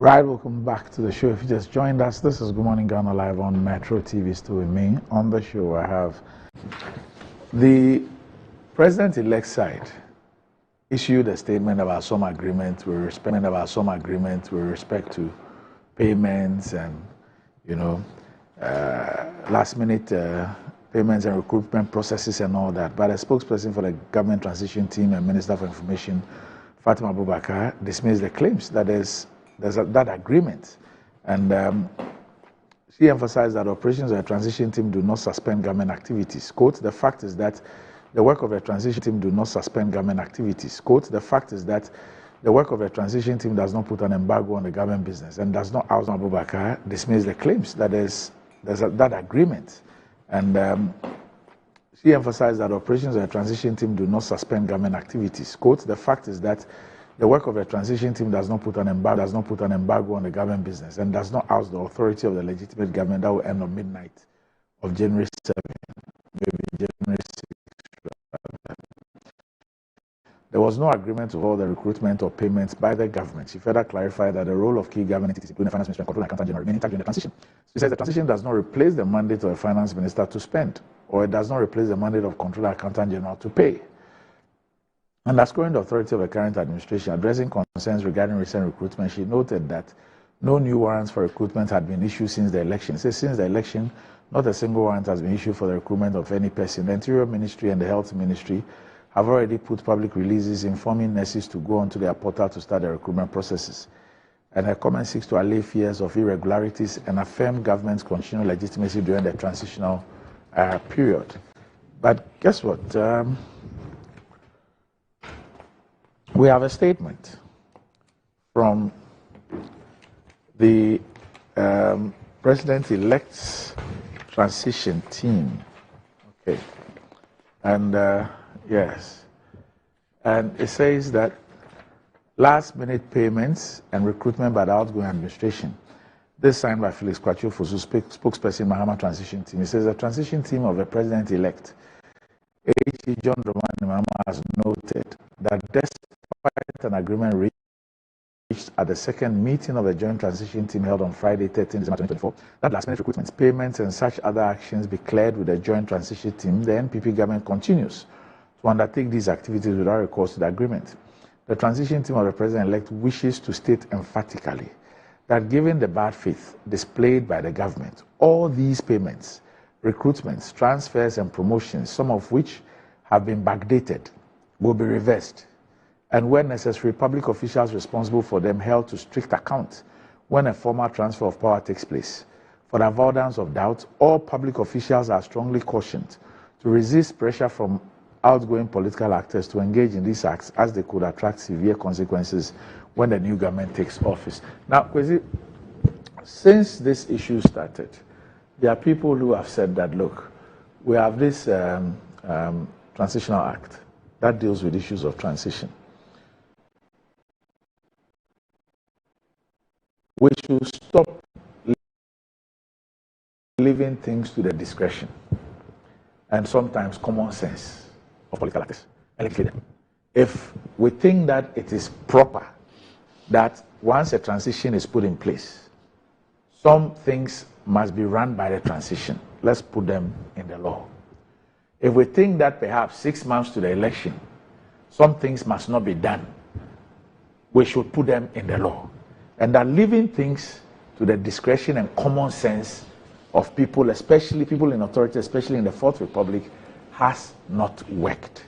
And we're seeing this unfolding situation, which in any case is not new. Busy? Well, I agree. I mean, who can disagree? I mean, if it's something which is in the law, then people are more likely, to respect it. And I'm choosing my words carefully. Because we've known of situations where things are stated in black and white in law, and yet, people have subverted, those provisions of the law and so on. But it's better if it's enshrined in law. That's one part. Now, Randy, you're talking about mandate, okay? The president is still the president and so on. But you see, common sense should teach us, just common sense should teach us that the mandate of the president is not as it was 1 year ago. It has been substantially weakened. You understand? Yes, the president has the mandate, but you cannot ignore the fact that the people of Ghana have overwhelmingly voted against the government over which he presided. Clear. So that's a weakening of the mandate, and that ought to be taken into account. We have to wait up to January 7th because of some concerns about a smooth transition. Smooth transition. We don't want disorder and so on. That's why we come up with all these arrangements. But effectively, the people of Ghana have withdrawn their mandate. The votes speak loudly. Okay, so to pretend that that mandate is intact and can be exercised on all things and so on is really to ignore the results of the elections. The results of the elections should amount to a substantial weakening of that mandate. Because you see, if you take what's happened in Parliament on Monday, for example, because the law is clear as to how government can borrow money, the processes and all that, the intent of the government side was clear. We want to take this loan. We want to do this. We want to do these waivers. We want to do that. The other side, the minority, says that no way. We do not think that it is proper for you to do all these things and bequeath them to the new administration. So we will not. To the extent that you want to do about $500 million in your 3 weeks to go, we will not agree. They are saying so because the law provides them that opportunity or power authority to say that we don't agree, to say that we will not be a part of it, to say that we will not vote for it. But for that, I am sure that the government would have just gone ahead and done what they want to do because they believe, or not that they believe, they still are in power. Yeah.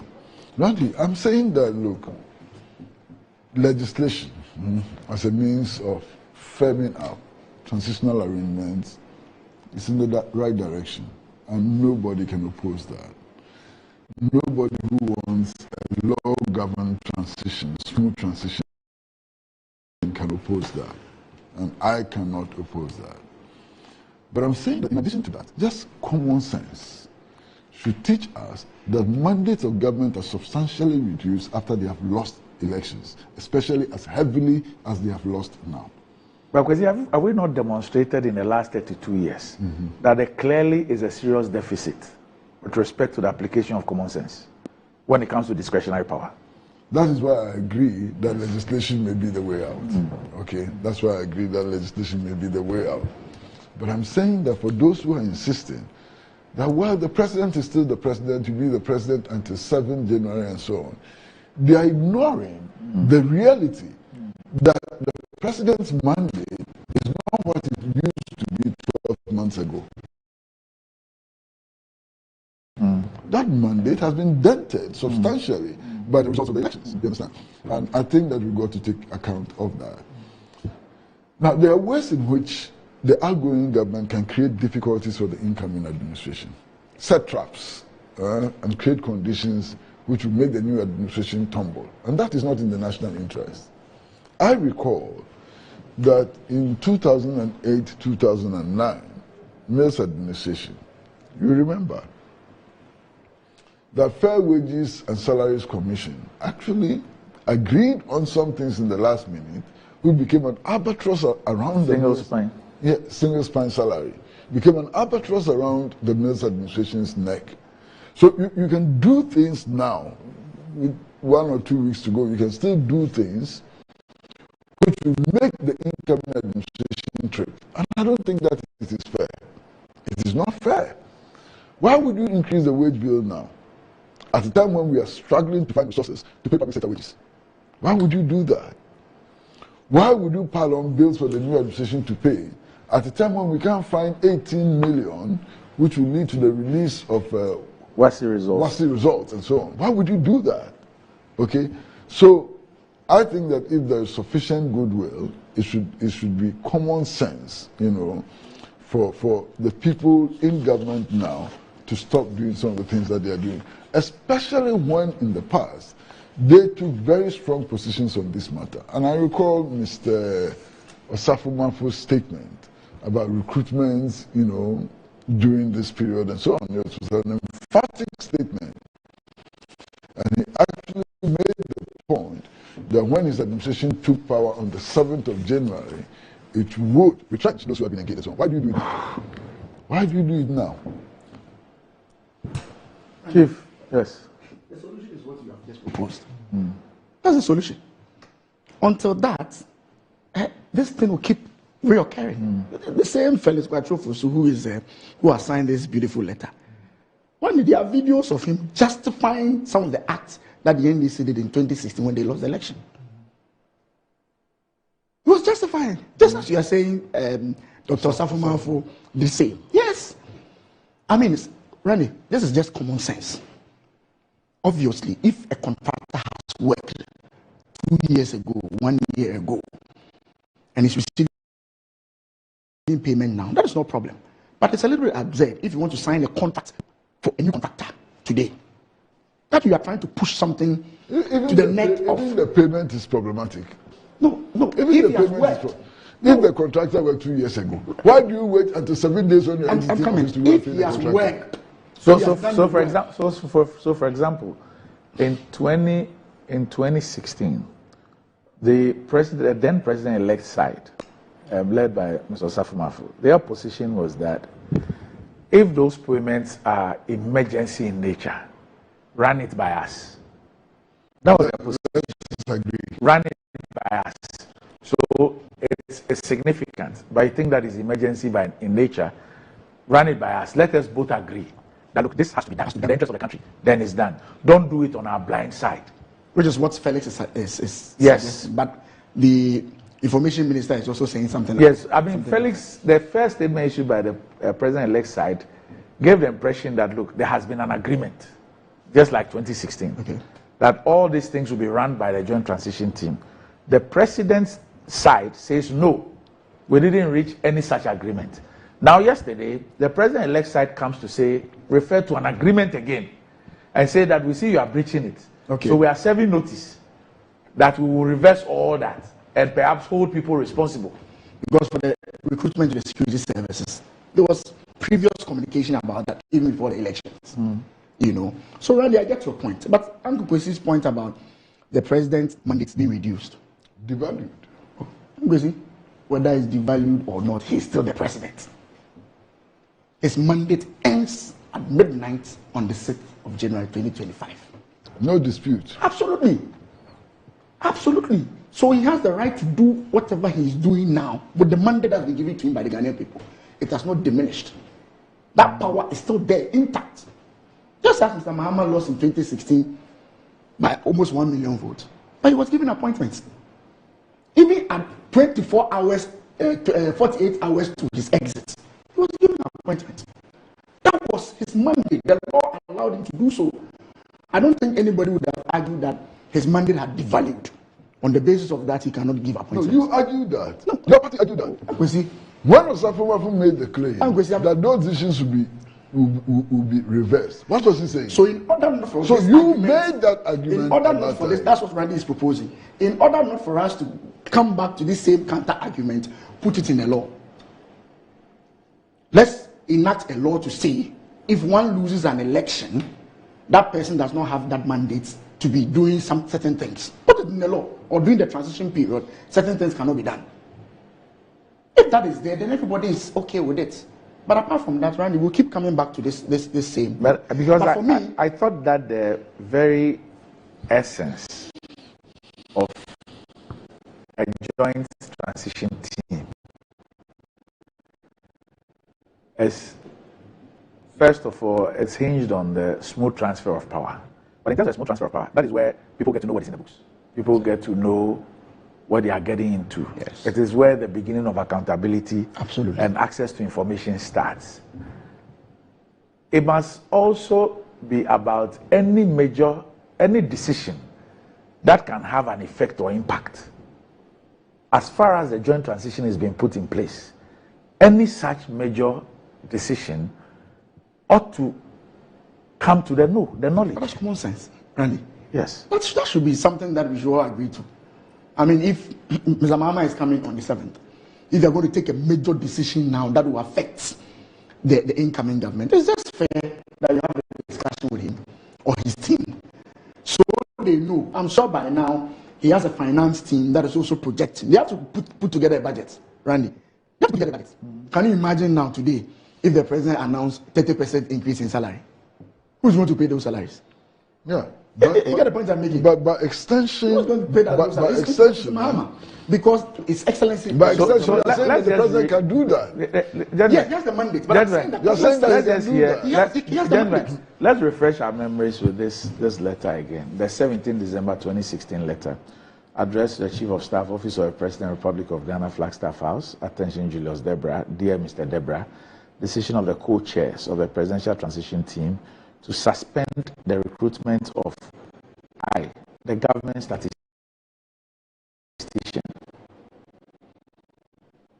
senior staff of the Economic and Organized Crimes Office, YOCO, and senior staff of other MDAs. So this was the transition, saying that, look, the government was going to appoint a government statistician. He believed that although the president had the right, it was not proper for an outgoing president to appoint a government statistician. It was not right for the outgoing president to appoint senior staff of YOCO and senior staff of other MDAs. This was the position.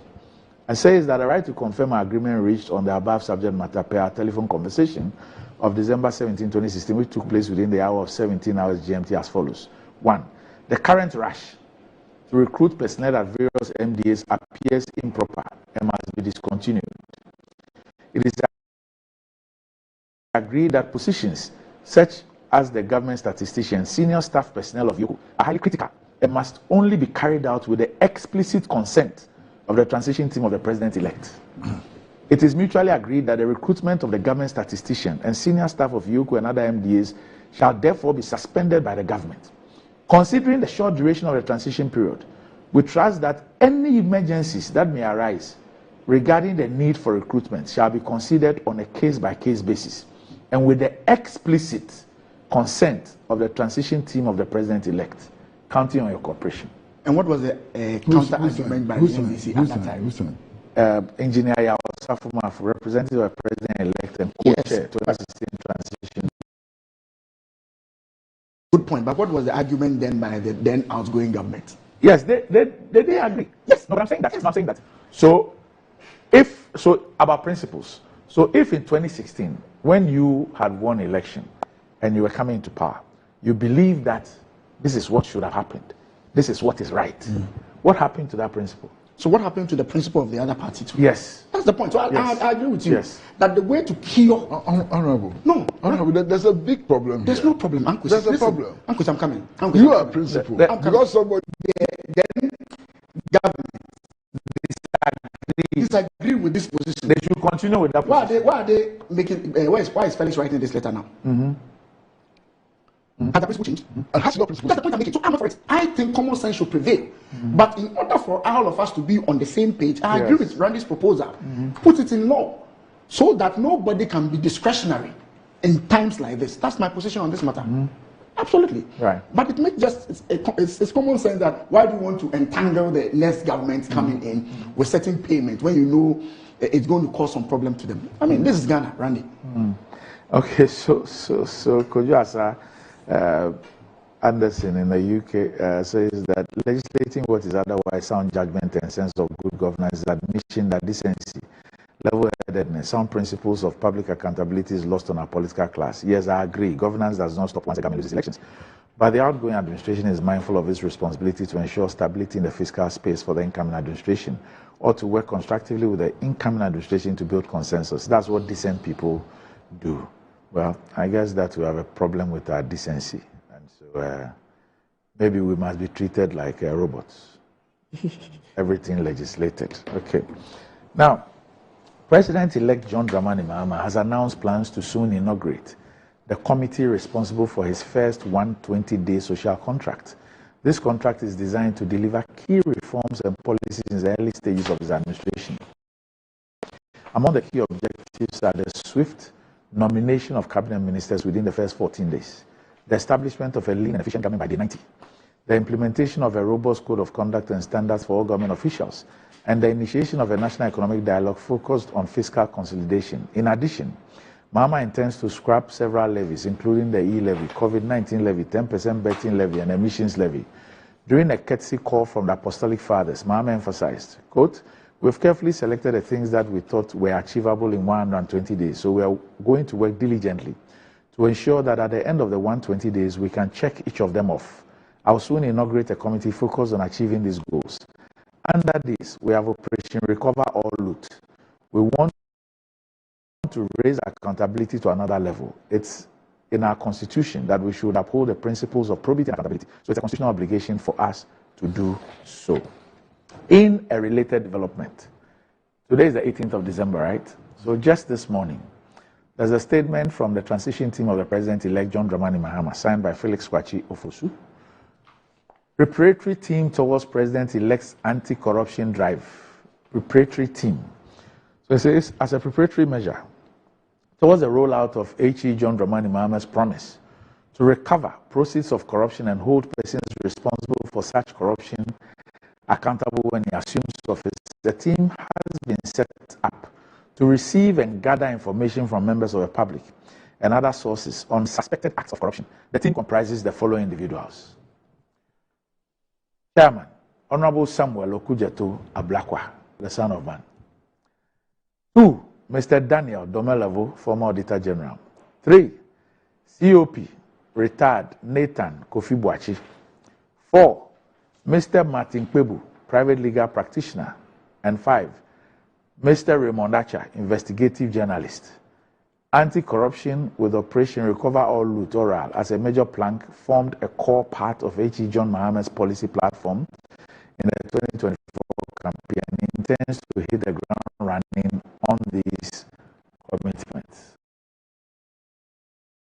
Honorable. Mahama to inaugurate committee to oversee implementation of 120-day social contract and preparatory team towards President-elect's anti-corruption drive. Really? So Mahama, whilst campaigning, gave some promises. He segregated them. One was what he wants to achieve within the first 120 days. I'm now an opposition MP. You are not yet? Oh, by January I'll be. Yes. My job is to monitor those promises and ensure that it is adhered to. If he wants to go ahead to inaugurate a committee to help him achieve those 120, my job is just to monitor. So I'll be following them. What do you make of the membership?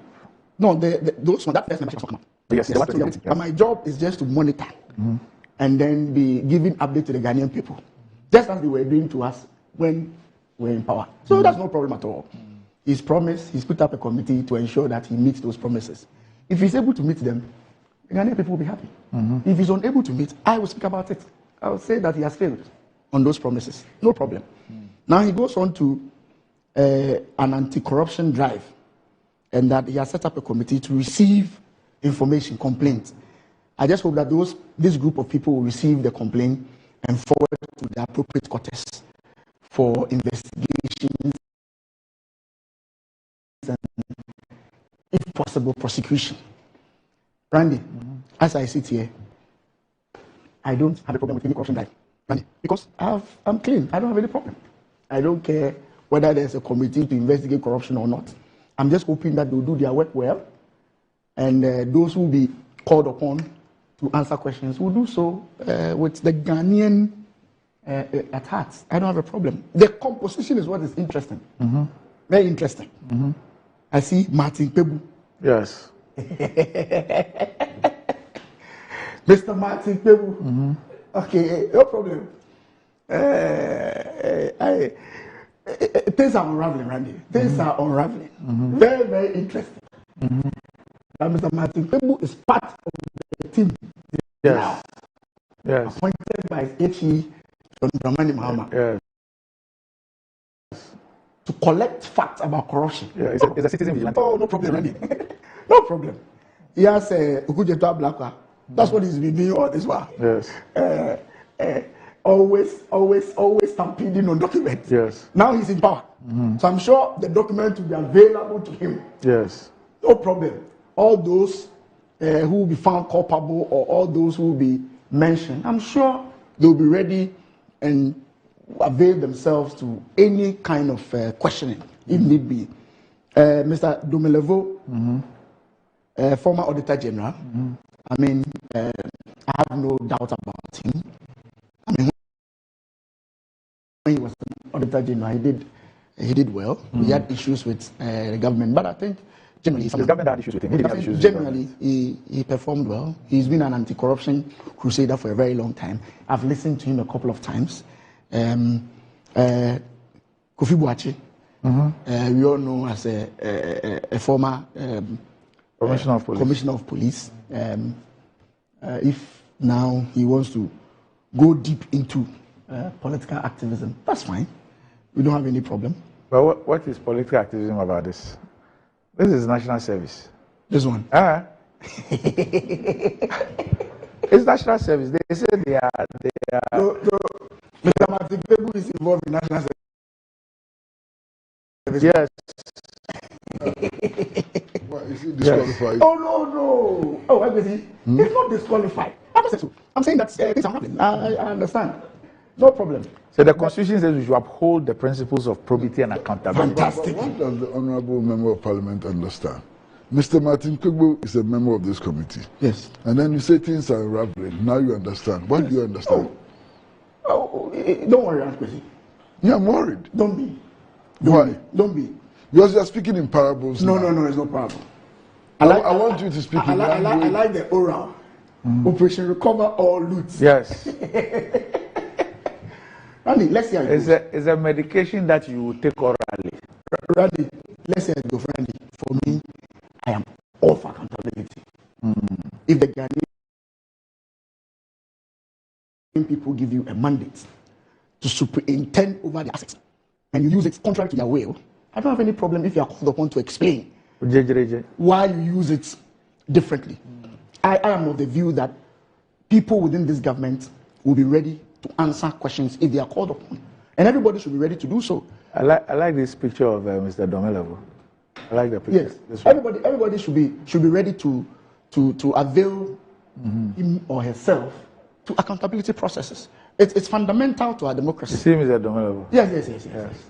It's fundamental to our processes. But Randy, the point is that when these things happen and you have a clean heart, Randy, we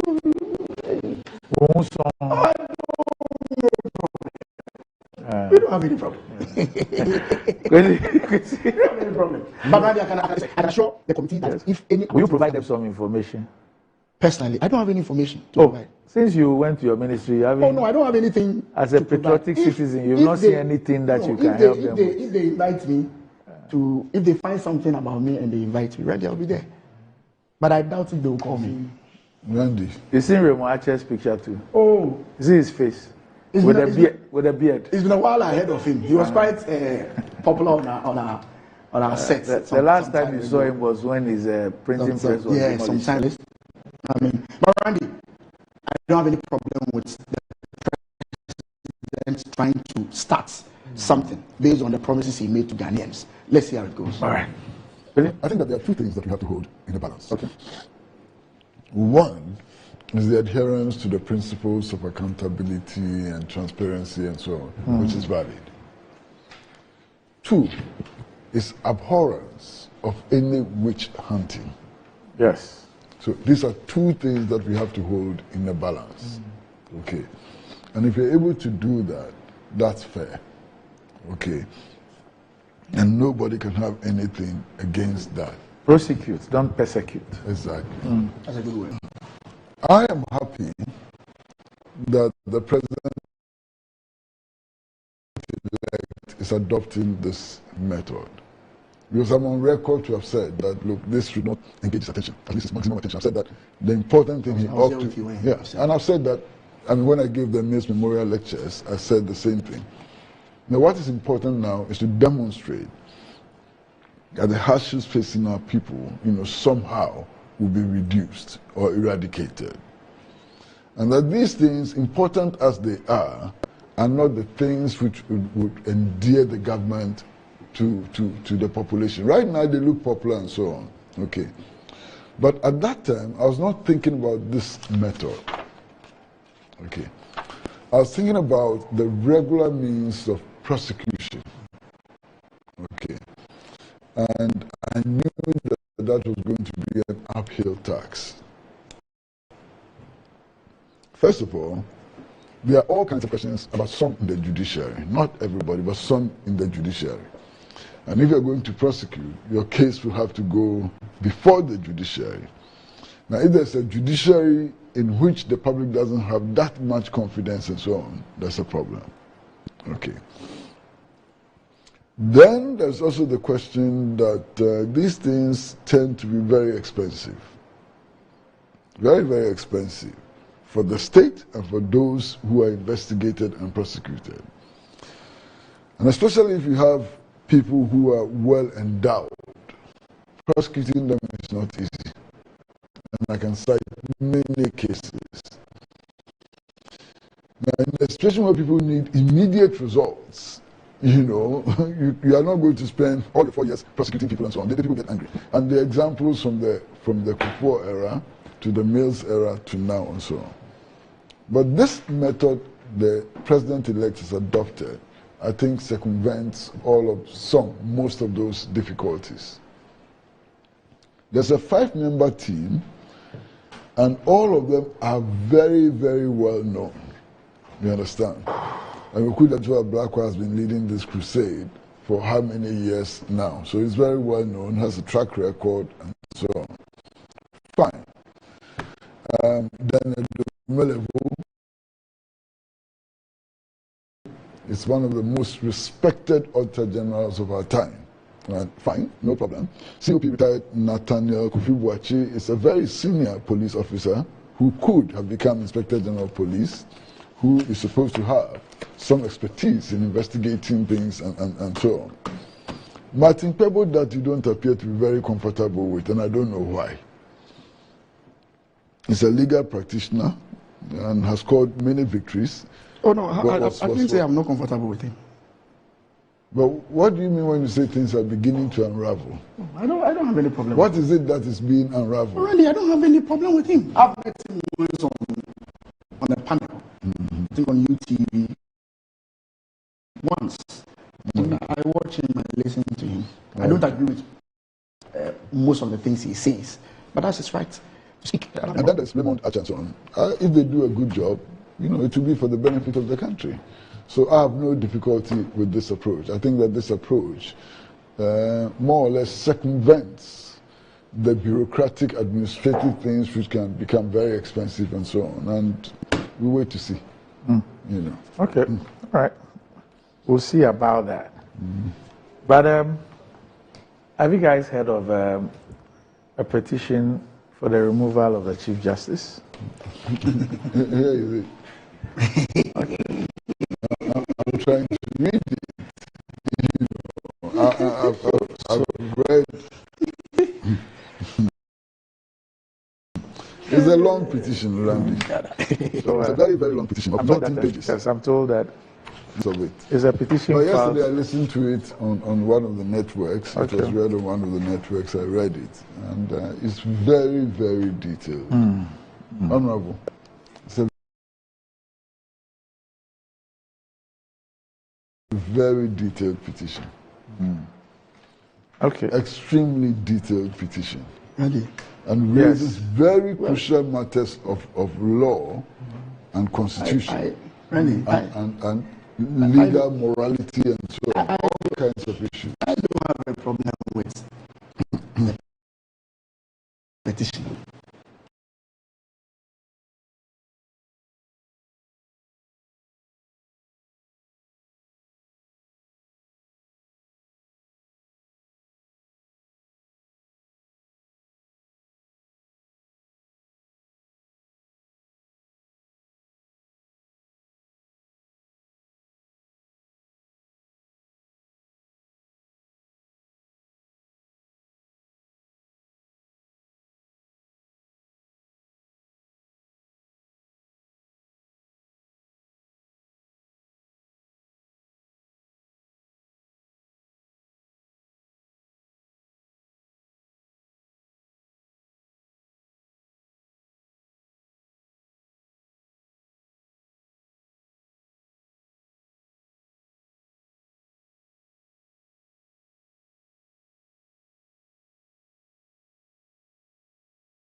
A prima facie case has to be first established by the Chief Justice.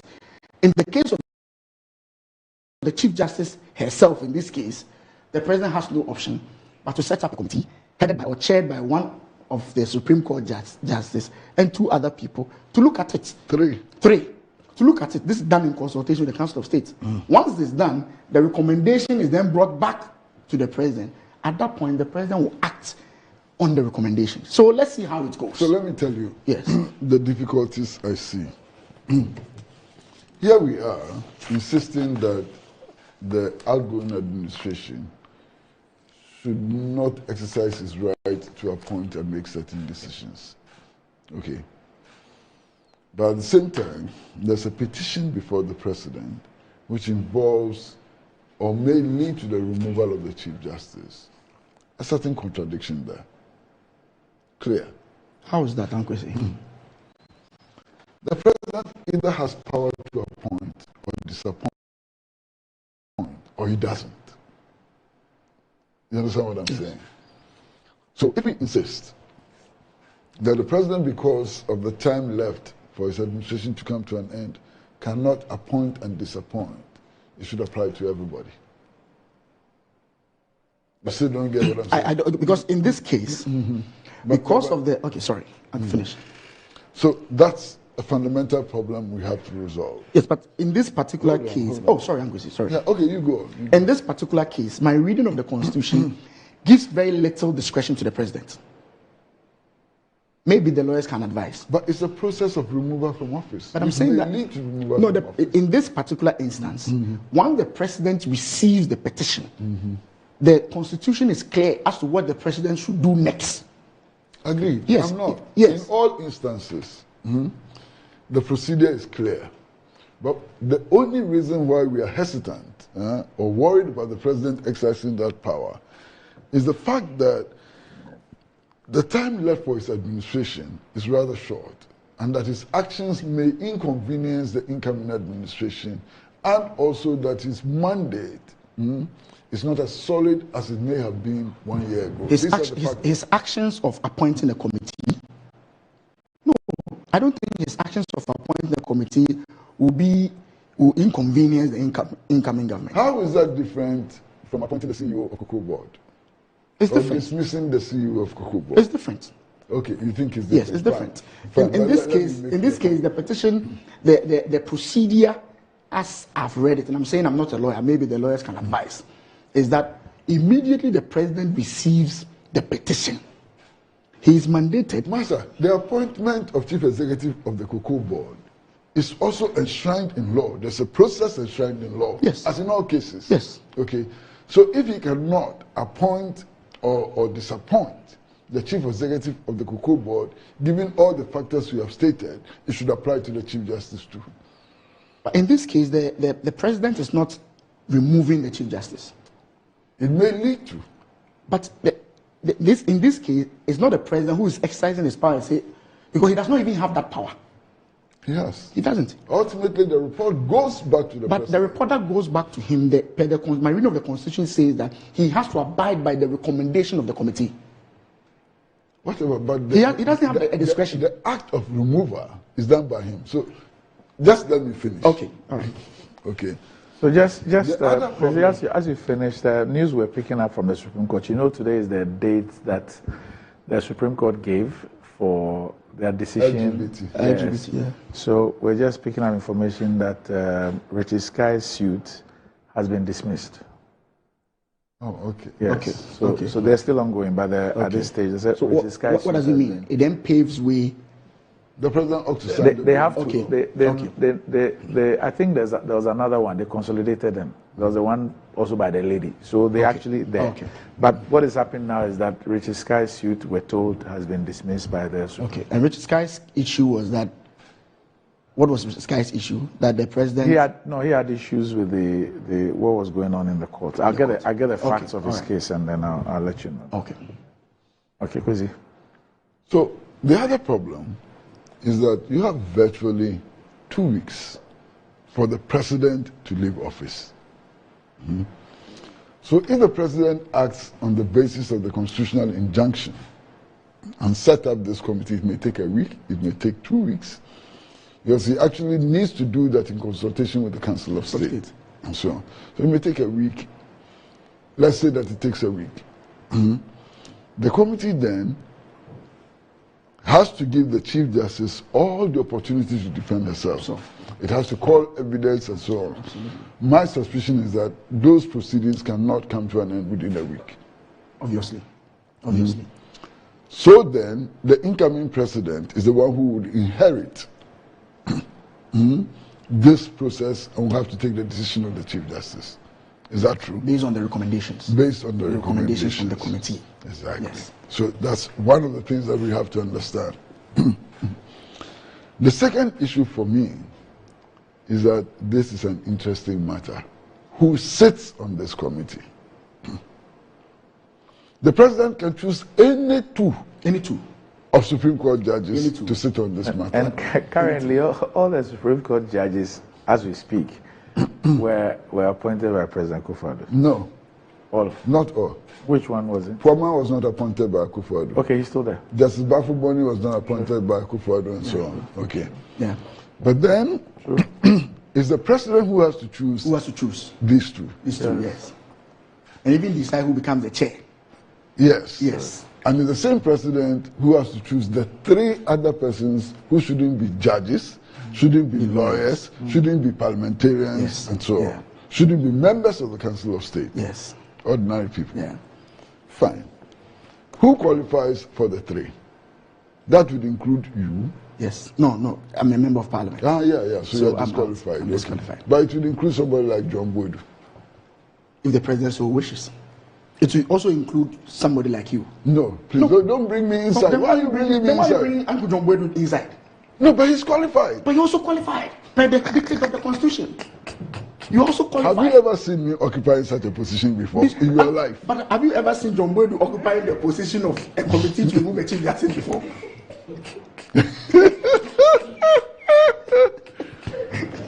My friend, why are you bringing me inside this? Why are you bringing John Boyd inside this thing? The president can even appoint Dr. Randiabe. But that is what the problem is. There's no problem. That's what the problem is. The president can appoint Dr. Randiabe. The people who were even interested in chasing me out of GFA. Randiabe, you are not a lawyer. Even GFA, our own football team, even that one, they were interested in what I was protesting for. The dictate of the Constitution. Please. You are not a lawyer. You are not a member of Parliament. You are not a member of the Council of State. You qualify squarely. I said even football positions. I know. To determine whether even football positions, they're interested in ousting me, not this one. No. Can I make my point? So you qualify. It is true. So Randy qualifies. It is true that Percy Pratt qualifies. Hold on.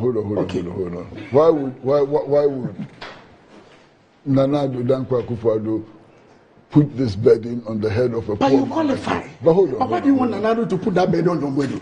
Why? Why? That's the question. But listen. The point I'm making is that whoever he selects to be on this committee will be a statement. Of course. That's all the point I'm making. Of course.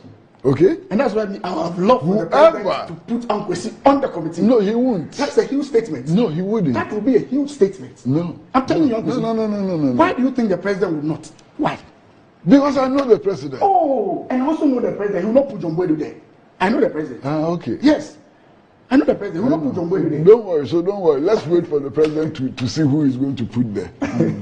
But whoever he puts on that committee will be a huge statement. And if I were him, I'll be careful what statements I make at this time of my life. If I were him. Okay. Let me say hi to Dr. Professor Kingsley Nyaku. He's watching the show. So. But Collins, I thought was my friend. Oh, but is he still not your friend? Look at what you mean this? You mean Collins? Yes. Oh, I thought Collins was my friend. But Collins thinks so highly of you. He believes that you. And he's doing this. No, he believes that you are a very fair-minded person. Absolutely. You think that is what he's doing? Job. Absolutely. Do you think that is what he's doing? What do you think he's doing? Don't worry. He knows what he's doing. What do you think he's doing? No, it's okay. Randy, let me say the man is even proposing me. Yes. As for you, it's in order. Made the man who I was doing my own GFA thing, they were chasing me. No, Randy, yours is in order. You see what, they were chasing me. So please, what is that? Please, this picture, what is it? Are you went fishing in a suit? Did you go fishing in a suit? This was at the Legon Botanical Gardens. Okay. Yesterday was 13 years of my marriage. Yesterday. Oh. Yes. And you came from Ifigasi. And you didn't have anywhere to go and display your lovely things than in water. We are not used to water where I come from, so it was a good opportunity.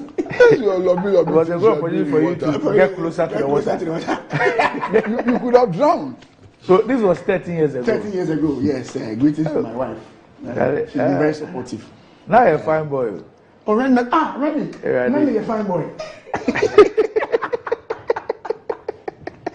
Yesterday, my wife, they said, your beard is turning white. Don't worry. Oh. Greetings to her. She's been very supportive. Thank What's her full name? Janet Enyonam. Okay. Adomaku Mensa. Janet Enyonam Adomaku Mensa. Janet Enyonam Adomaku Mensa. Congratulations. I wanted to use another word. Please accept our congratulations. So 13, eh? 13 years. You have well done very, very well. 13 years, we mean? You mean 13 years of managing this man? Yeah. 13 long years. Wow. You have done very well. Congratulations, madam. Annie, I'll never forgive Annie. I'll never forgive her. Annie. Oh, Annie. Bessie? Yes, sir. Yesterday, somebody turned 69 yesterday. You know her so well. It's a her? Yes. She turned 69 yesterday. I was only reminded by her brother today. I missed it. I guess we all missed it. She turned 69 yesterday. So next year she'll be 70. Who may that be? Okay. So I'll give you a clue. She's top notch PR personality. And she's a she, PR. Top notch PR personality. Could that be? Yes, I think I'm getting to know the person. Who?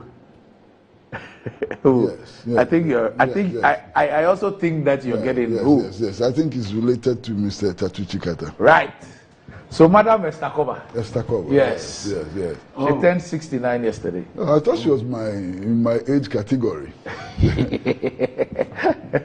She's not too far off. No, but she's such a wonderful 69. woman. She turned 69 yesterday. So her brother, Dr. Josiah Koba, was the one who reminded me. Oh, okay. Okay. And I haven't seen Josiah for a very long time. Right. The flower, she does the flower thing. Yes. But she does more than flowers, you know. I mean, she's somebody you would love to have as a friend. I mean, she spends a lot of energy, time, and everything on her friends. She would always be supportive.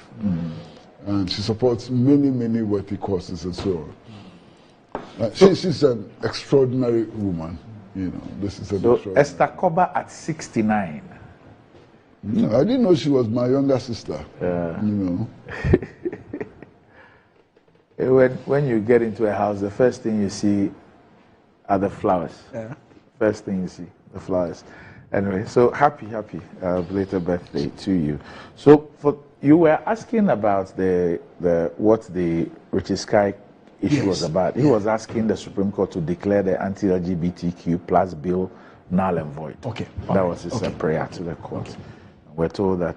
So will President Akufo-Addo sign that? He has to.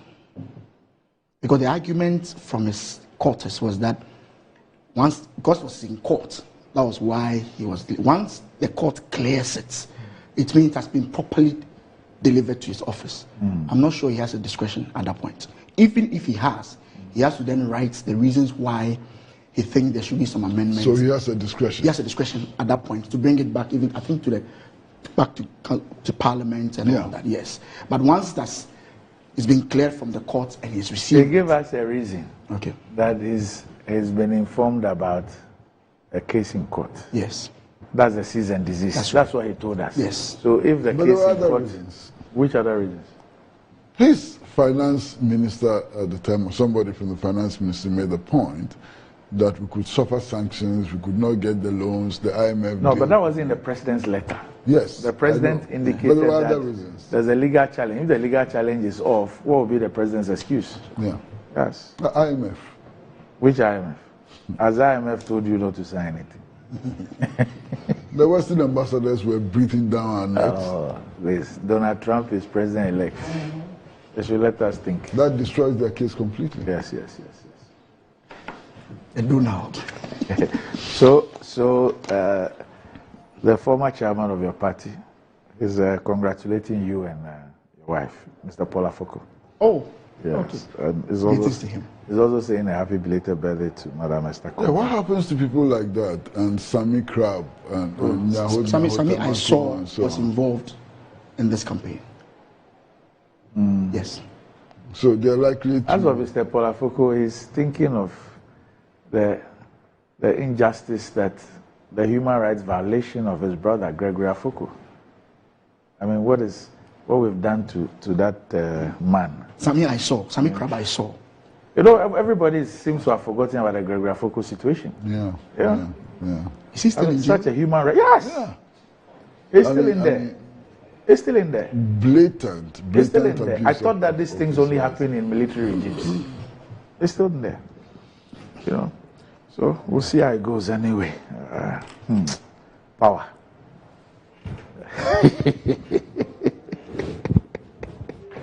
So fleeting. Anyway, Master. Yes, sir. No, Mr. MP. Yes. The Finance Minister, Dr. Mohamed Amin Adam, was again absent from Parliament yesterday, failing to present anticipated mini-budget. This marks the second consecutive day that the scheduled budget presentation has been delayed since the House was recalled. The absence of Majority Leader Alexander Fenyumak and other key members of the MPP front bench further fuels speculation. In response, the Member of Parliament for Anyansu, who stood in as acting Majority Leader. Yeah. That's Dr. Yeah, there's nothing wrong with that. Dr. Admakisi. Our friend Admakisi. Yes. He was acting Majority Leader. They call it available leader. Available leader. Available leader, the term in Parliament. And he accepted it. Yes, he was available leader. Oh, okay. Sometimes when the leadership is not around, anybody, I can sit in as available leader. He told the House that the MPP leadership had no information regarding the finance minister's whereabouts or the delay. This explanation did little to satisfy the minority, who accused the government of deliberately avoiding the budget presentation. A minority chief, Kwame Agboja, argued that this may be a calculated move by the MPP to frustrate a potential new government after the 2024 elections. The minority further warned of dire consequences should the situation persist. Noting that salaries for public sector workers could be affected, they asserted that if workers face delays in receiving their wages, the MPP government must bear full responsibility. The mini-budget amount remains listed on the order paper, but with 2 days elapsed and no presentation forthcoming, minority MPs have vowed to keep pushing for accountability, emphasizing the urgency of the matter. So this is what is happening in Parliament. It's day 2. Yesterday was day 2, and there's still a no-show in there. I guess the finance minister is busy telling us about a strong economy and all the things that they intend doing. But why? What is wrong with your front bench people? Where is everybody? Where's the finance minister? Where's everybody? Ready? Yeah, I thought just before the elections, you were so much on this budget, Randy, the impact on. So who was preventing us from laying them? I'm saying that you've gone. I'm saying that you've gone back. You did. Me? Yes, Chief. You refused to go to Parliament. Chief. You boycotted Parliament. You didn't boycott Parliament. Chief, I'm saying that you did not boycott Parliament. I'm saying that you've gone back. Randy, it's interesting that the minority now is the one pushing for government business to be done. No, I'm just telling you. But they were in Parliament. You refused to go. You refused to go. Who should be majority and who should be minority? When even the Supreme Court had already. But they were in the building. They were in the house. Waiting. Majority when they were not supposed to. So now you didn't go. Now you are sitting on there. It's interesting that now they are now pushing for government business to be done. Mm-hmm. Randy just made the point that on the order paper there's the budget. On the order paper there's the Supreme Court judges approval. On that same order paper. Mm-hmm. On that same order paper, there is the tax exemption. You want to appoint Supreme Court judges now? Randy, take your time. You said on the order paper, yes, there is a budget, and I'm saying on that same order paper, yes, there's a Supreme Court judge approval process that had already started. They've gone for vetting. Report has been already done. Mm-hmm. Why are they not interested in that, but they're only interested in the budget? No, so it's deliberate. I'm not saying so. Uncle, I've not said it's deliberate. I'm just questioning their selectiveness. Why are they talking about only the budget? Why are they not talking about the tax exemptions? Why are they not interested in the tax? But they have made it clear on the floor that the tax exemptions and the ships, the 140 million euro ships, and the tax exemptions of $350 million, they will not approve it because of the implications on the budget. Yes. The 3-month budget. Yes. What's wrong with that? I am saying that when we came to Parliament and I saw the NDC quietly go to sit at the minority, I said yes. Things have changed. Oh, they have changed. They have changed. They have changed. You have the majority. How long are you going to have this majority? Take your time. How long are you going to have this plural majority? How they have suddenly, after 1 week, in fact, before the elections, we have requested to come back to Parliament to deal with this budget issues and other issues. Dr. Atuforsen, my very good friend, good morning, sir, wrote a letter. So what's the point you're making? Oh, the point I'm making is that I'm surprised. Because I've seen that Carlos Ayinkra, Honorable Carlos Ayinkra says that the NDC should approve the tax waivers and others before you also approve the budget. I'm saying that I'm surprised that a few weeks but if your position is that you will not present the budget for approval, let it be. No, I'm saying that a few weeks ago. No, but Randy, aren't you also surprised? Let it be. Aren't you surprised that a few weeks ago the NDC were employing the speaker to reject our petition for a recall? Yes. But now insisting that we are rather delaying government business. No. But are you not? No. Are you not? Chief, is Parliament in session or not? Parliament is in session. Have you presented an order paper or not? We have. Does the order paper include the presentation of the budget or not? It also includes the. No, I'm asking. Yes, it does. For 2 consecutive days, have you failed to present the budget or not? Randy, it also includes the Supreme Court judge's approval. Yes. The order paper. Yes. It also includes. So are you making that a condition? But in terms of priority between approving a budget and the approval of 2 Supreme Court judges. But who determines? Why must we? Who determines what's a priority? The people of Ghana will determine. Oh, okay. As they have determined in the elections. No problem, Ankwesi. I've not said so. I'm just saying that. No, but if you guys don't want to present the budget, it's not a problem. Oh, we've not said that we don't want to present the budget. Indeed, the speaker confirmed that he has a copy of that budget long before he went on recess. Yes. Yes. What it means that the government was ready to present. Yes. We were ready. Yes. So present. At the time we were ready, you say you were not ready. Why are you now pushing So us now to you do are not ready. Why are you now pushing us to do it? No, so now you are not ready. We were ready with the budget. Let's come back to the house. Will you go and discuss your ex-gratia? Will you be ready for ex-gratia? Oh, Randy. I'm asking you. Will you be ready to go and discuss your ex-gratia? Oh, Randy, let me finish.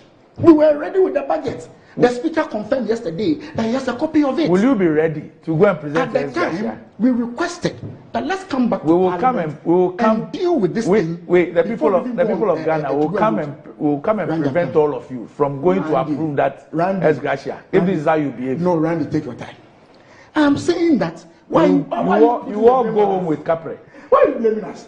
We were ready. Because you are blackmailing the workers of Ghana. Blackmail? Yes. When we wanted to come back to Parliament and we gave the budget to the speaker, at the time, who was blackmailing? You refused to go to Parliament. We not refused. Did you go? You boycotted Parliament. The Supreme Court had declared that we were majority. No, they have been told spiritually not to go. Oh, the Supreme Court had declared that we were majority. The minority leader, my good friend Atuforsen, I'm saying wrote a letter. But you now have your majority. Is the three? Okay. So is the three? So Randy, is you are Randy, the 3 as majority. Randy, what again do you want? What changed? Yeah? Why the sudden change? Why the sudden change? What changed? But haven't you seen what has changed in Ghana? Okay, so now the minority now suddenly have changed their mentality from being a majority to a minority. Because now you have the strongest majority we've ever had in our But that's where the problem is. You have. I'm surprised that suddenly the minority has abandoned their advocacy and saying that they are the majority. Now they changed it. Ogunjeto was on TV telling us that he's going to change committees. The Supreme Court has. But the Supreme Court has spoken. When the Supreme Court spoke, what happened, Randy? When the Supreme Court spoke and we were coming to the chamber, where were they sitting? Didn't you see them dancing? The Supreme Court has never given any Anyway. The Supreme Court has never given any ruling. Yes. Which remotely suggests that the MPP caucus, as Randy will say, politics is interesting. Is the majority. It hasn't. So the implication of their ruling. It's clear. Yeah, the implication of their ruling. It's clear. It hasn't expressly given any such ruling. No, because I'm saying that if the removal of those number of MPs is what led to the NDC becoming the majority, the court's decision that they cannot be removed implies that that majority-minority thing, the status quo remains. Okay. So that's the implication. But only by extension, yes. which is questionable, which can be debated and so on. Okay. But the point I'm making is the point I'm making is that 137, we are still talking majority-minority here. And we are still talking majority. So next parliament we're talking even as the people of 180 something and 80 something. It's still going to be majority minority. Oh.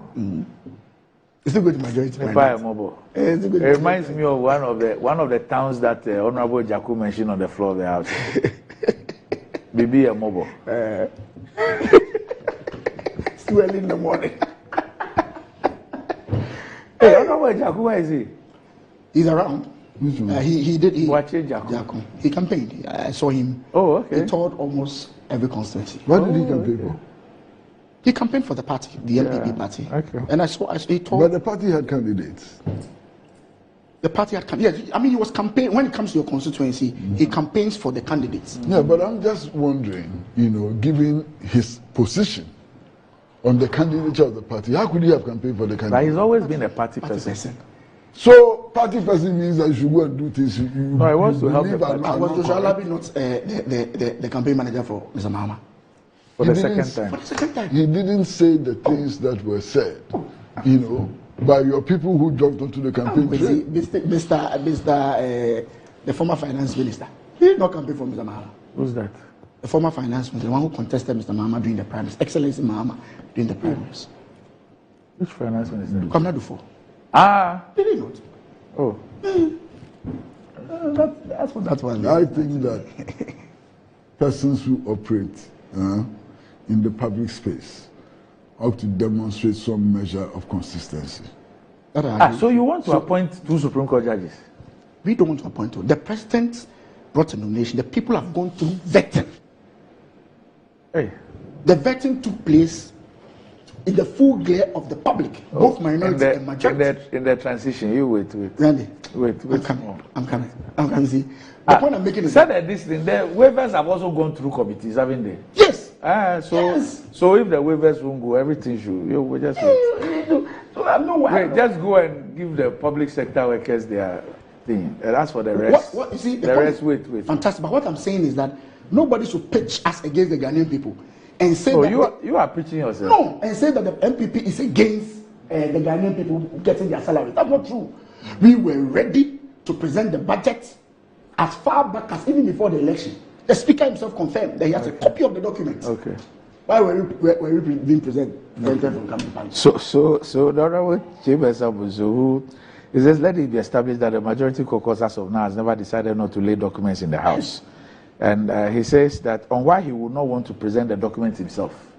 The Chairman also said while he was aware that the document was in the House, he did not want to bear the responsibility of presenting it. Quote, because of issues that have arisen before the transition team meetings.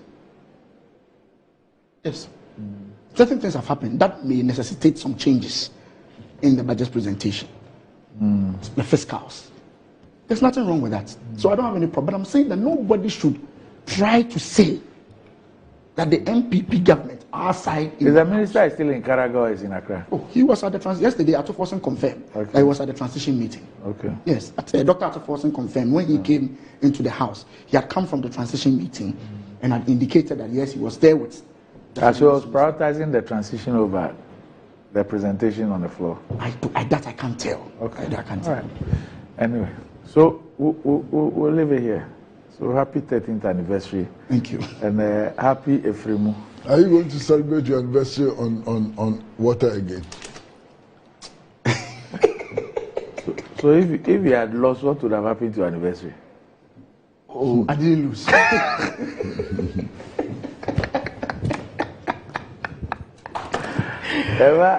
Never from Efija Sechire on the canoe. Efija Kwabre on the canoe.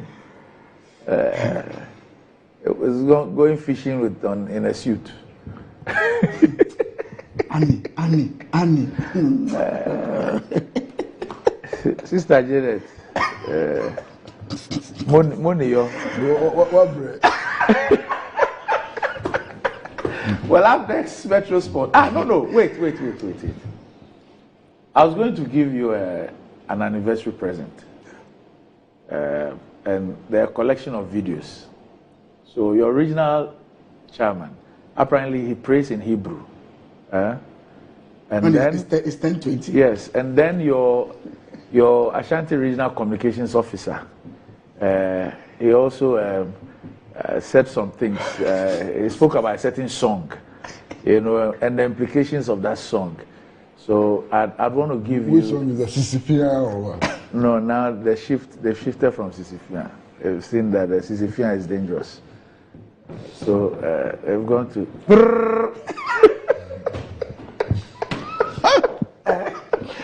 But I'm close as well.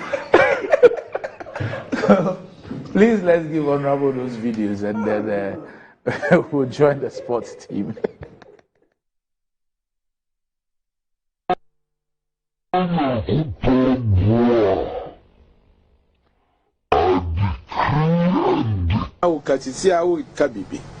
Now one kasa na diako so into what you say. I will beat me kasa or now will be my poster be and a one way thank from me as a me show one now one kasa mote diako so yase. We that kasa. And I shan't regia. Why not see a shan't regia and Tuaba? Now Gano. Nasa hakrani anya bibi wa hasea. Na omo mwanya Western North. Ya paza broken heart in Yasam Ketua. Waheba Emma Mabu Mapa, we are sick.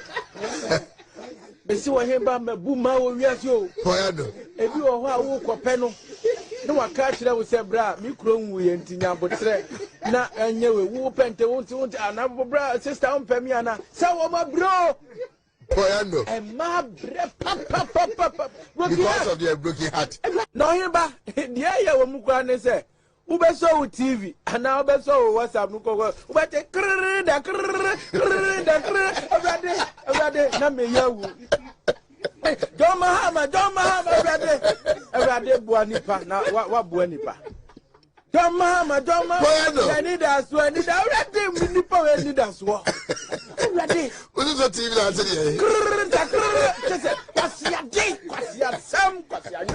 I just a Buakuma, Titia Kuma, just a me as a me TV BM, our Miria Siame buyer. No, himba, the aya will Mukane say, Ubeso TV, and now Beso was up Nuko, but a Name Yawu. Don't Mahama, Rade Buanipa, now what Buanipa? Don't Mahama, I need us, I need a Rade Nipo, I need us. What is the TV answer?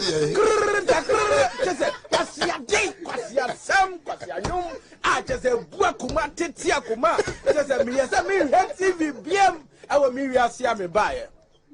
I am missing the path from on your bedroom, baby. I do missing ya and your full quaff. No, himba, the aya will Mukane say, Ubeso TV, and now Beso was up Nuko, but a Name Yawu.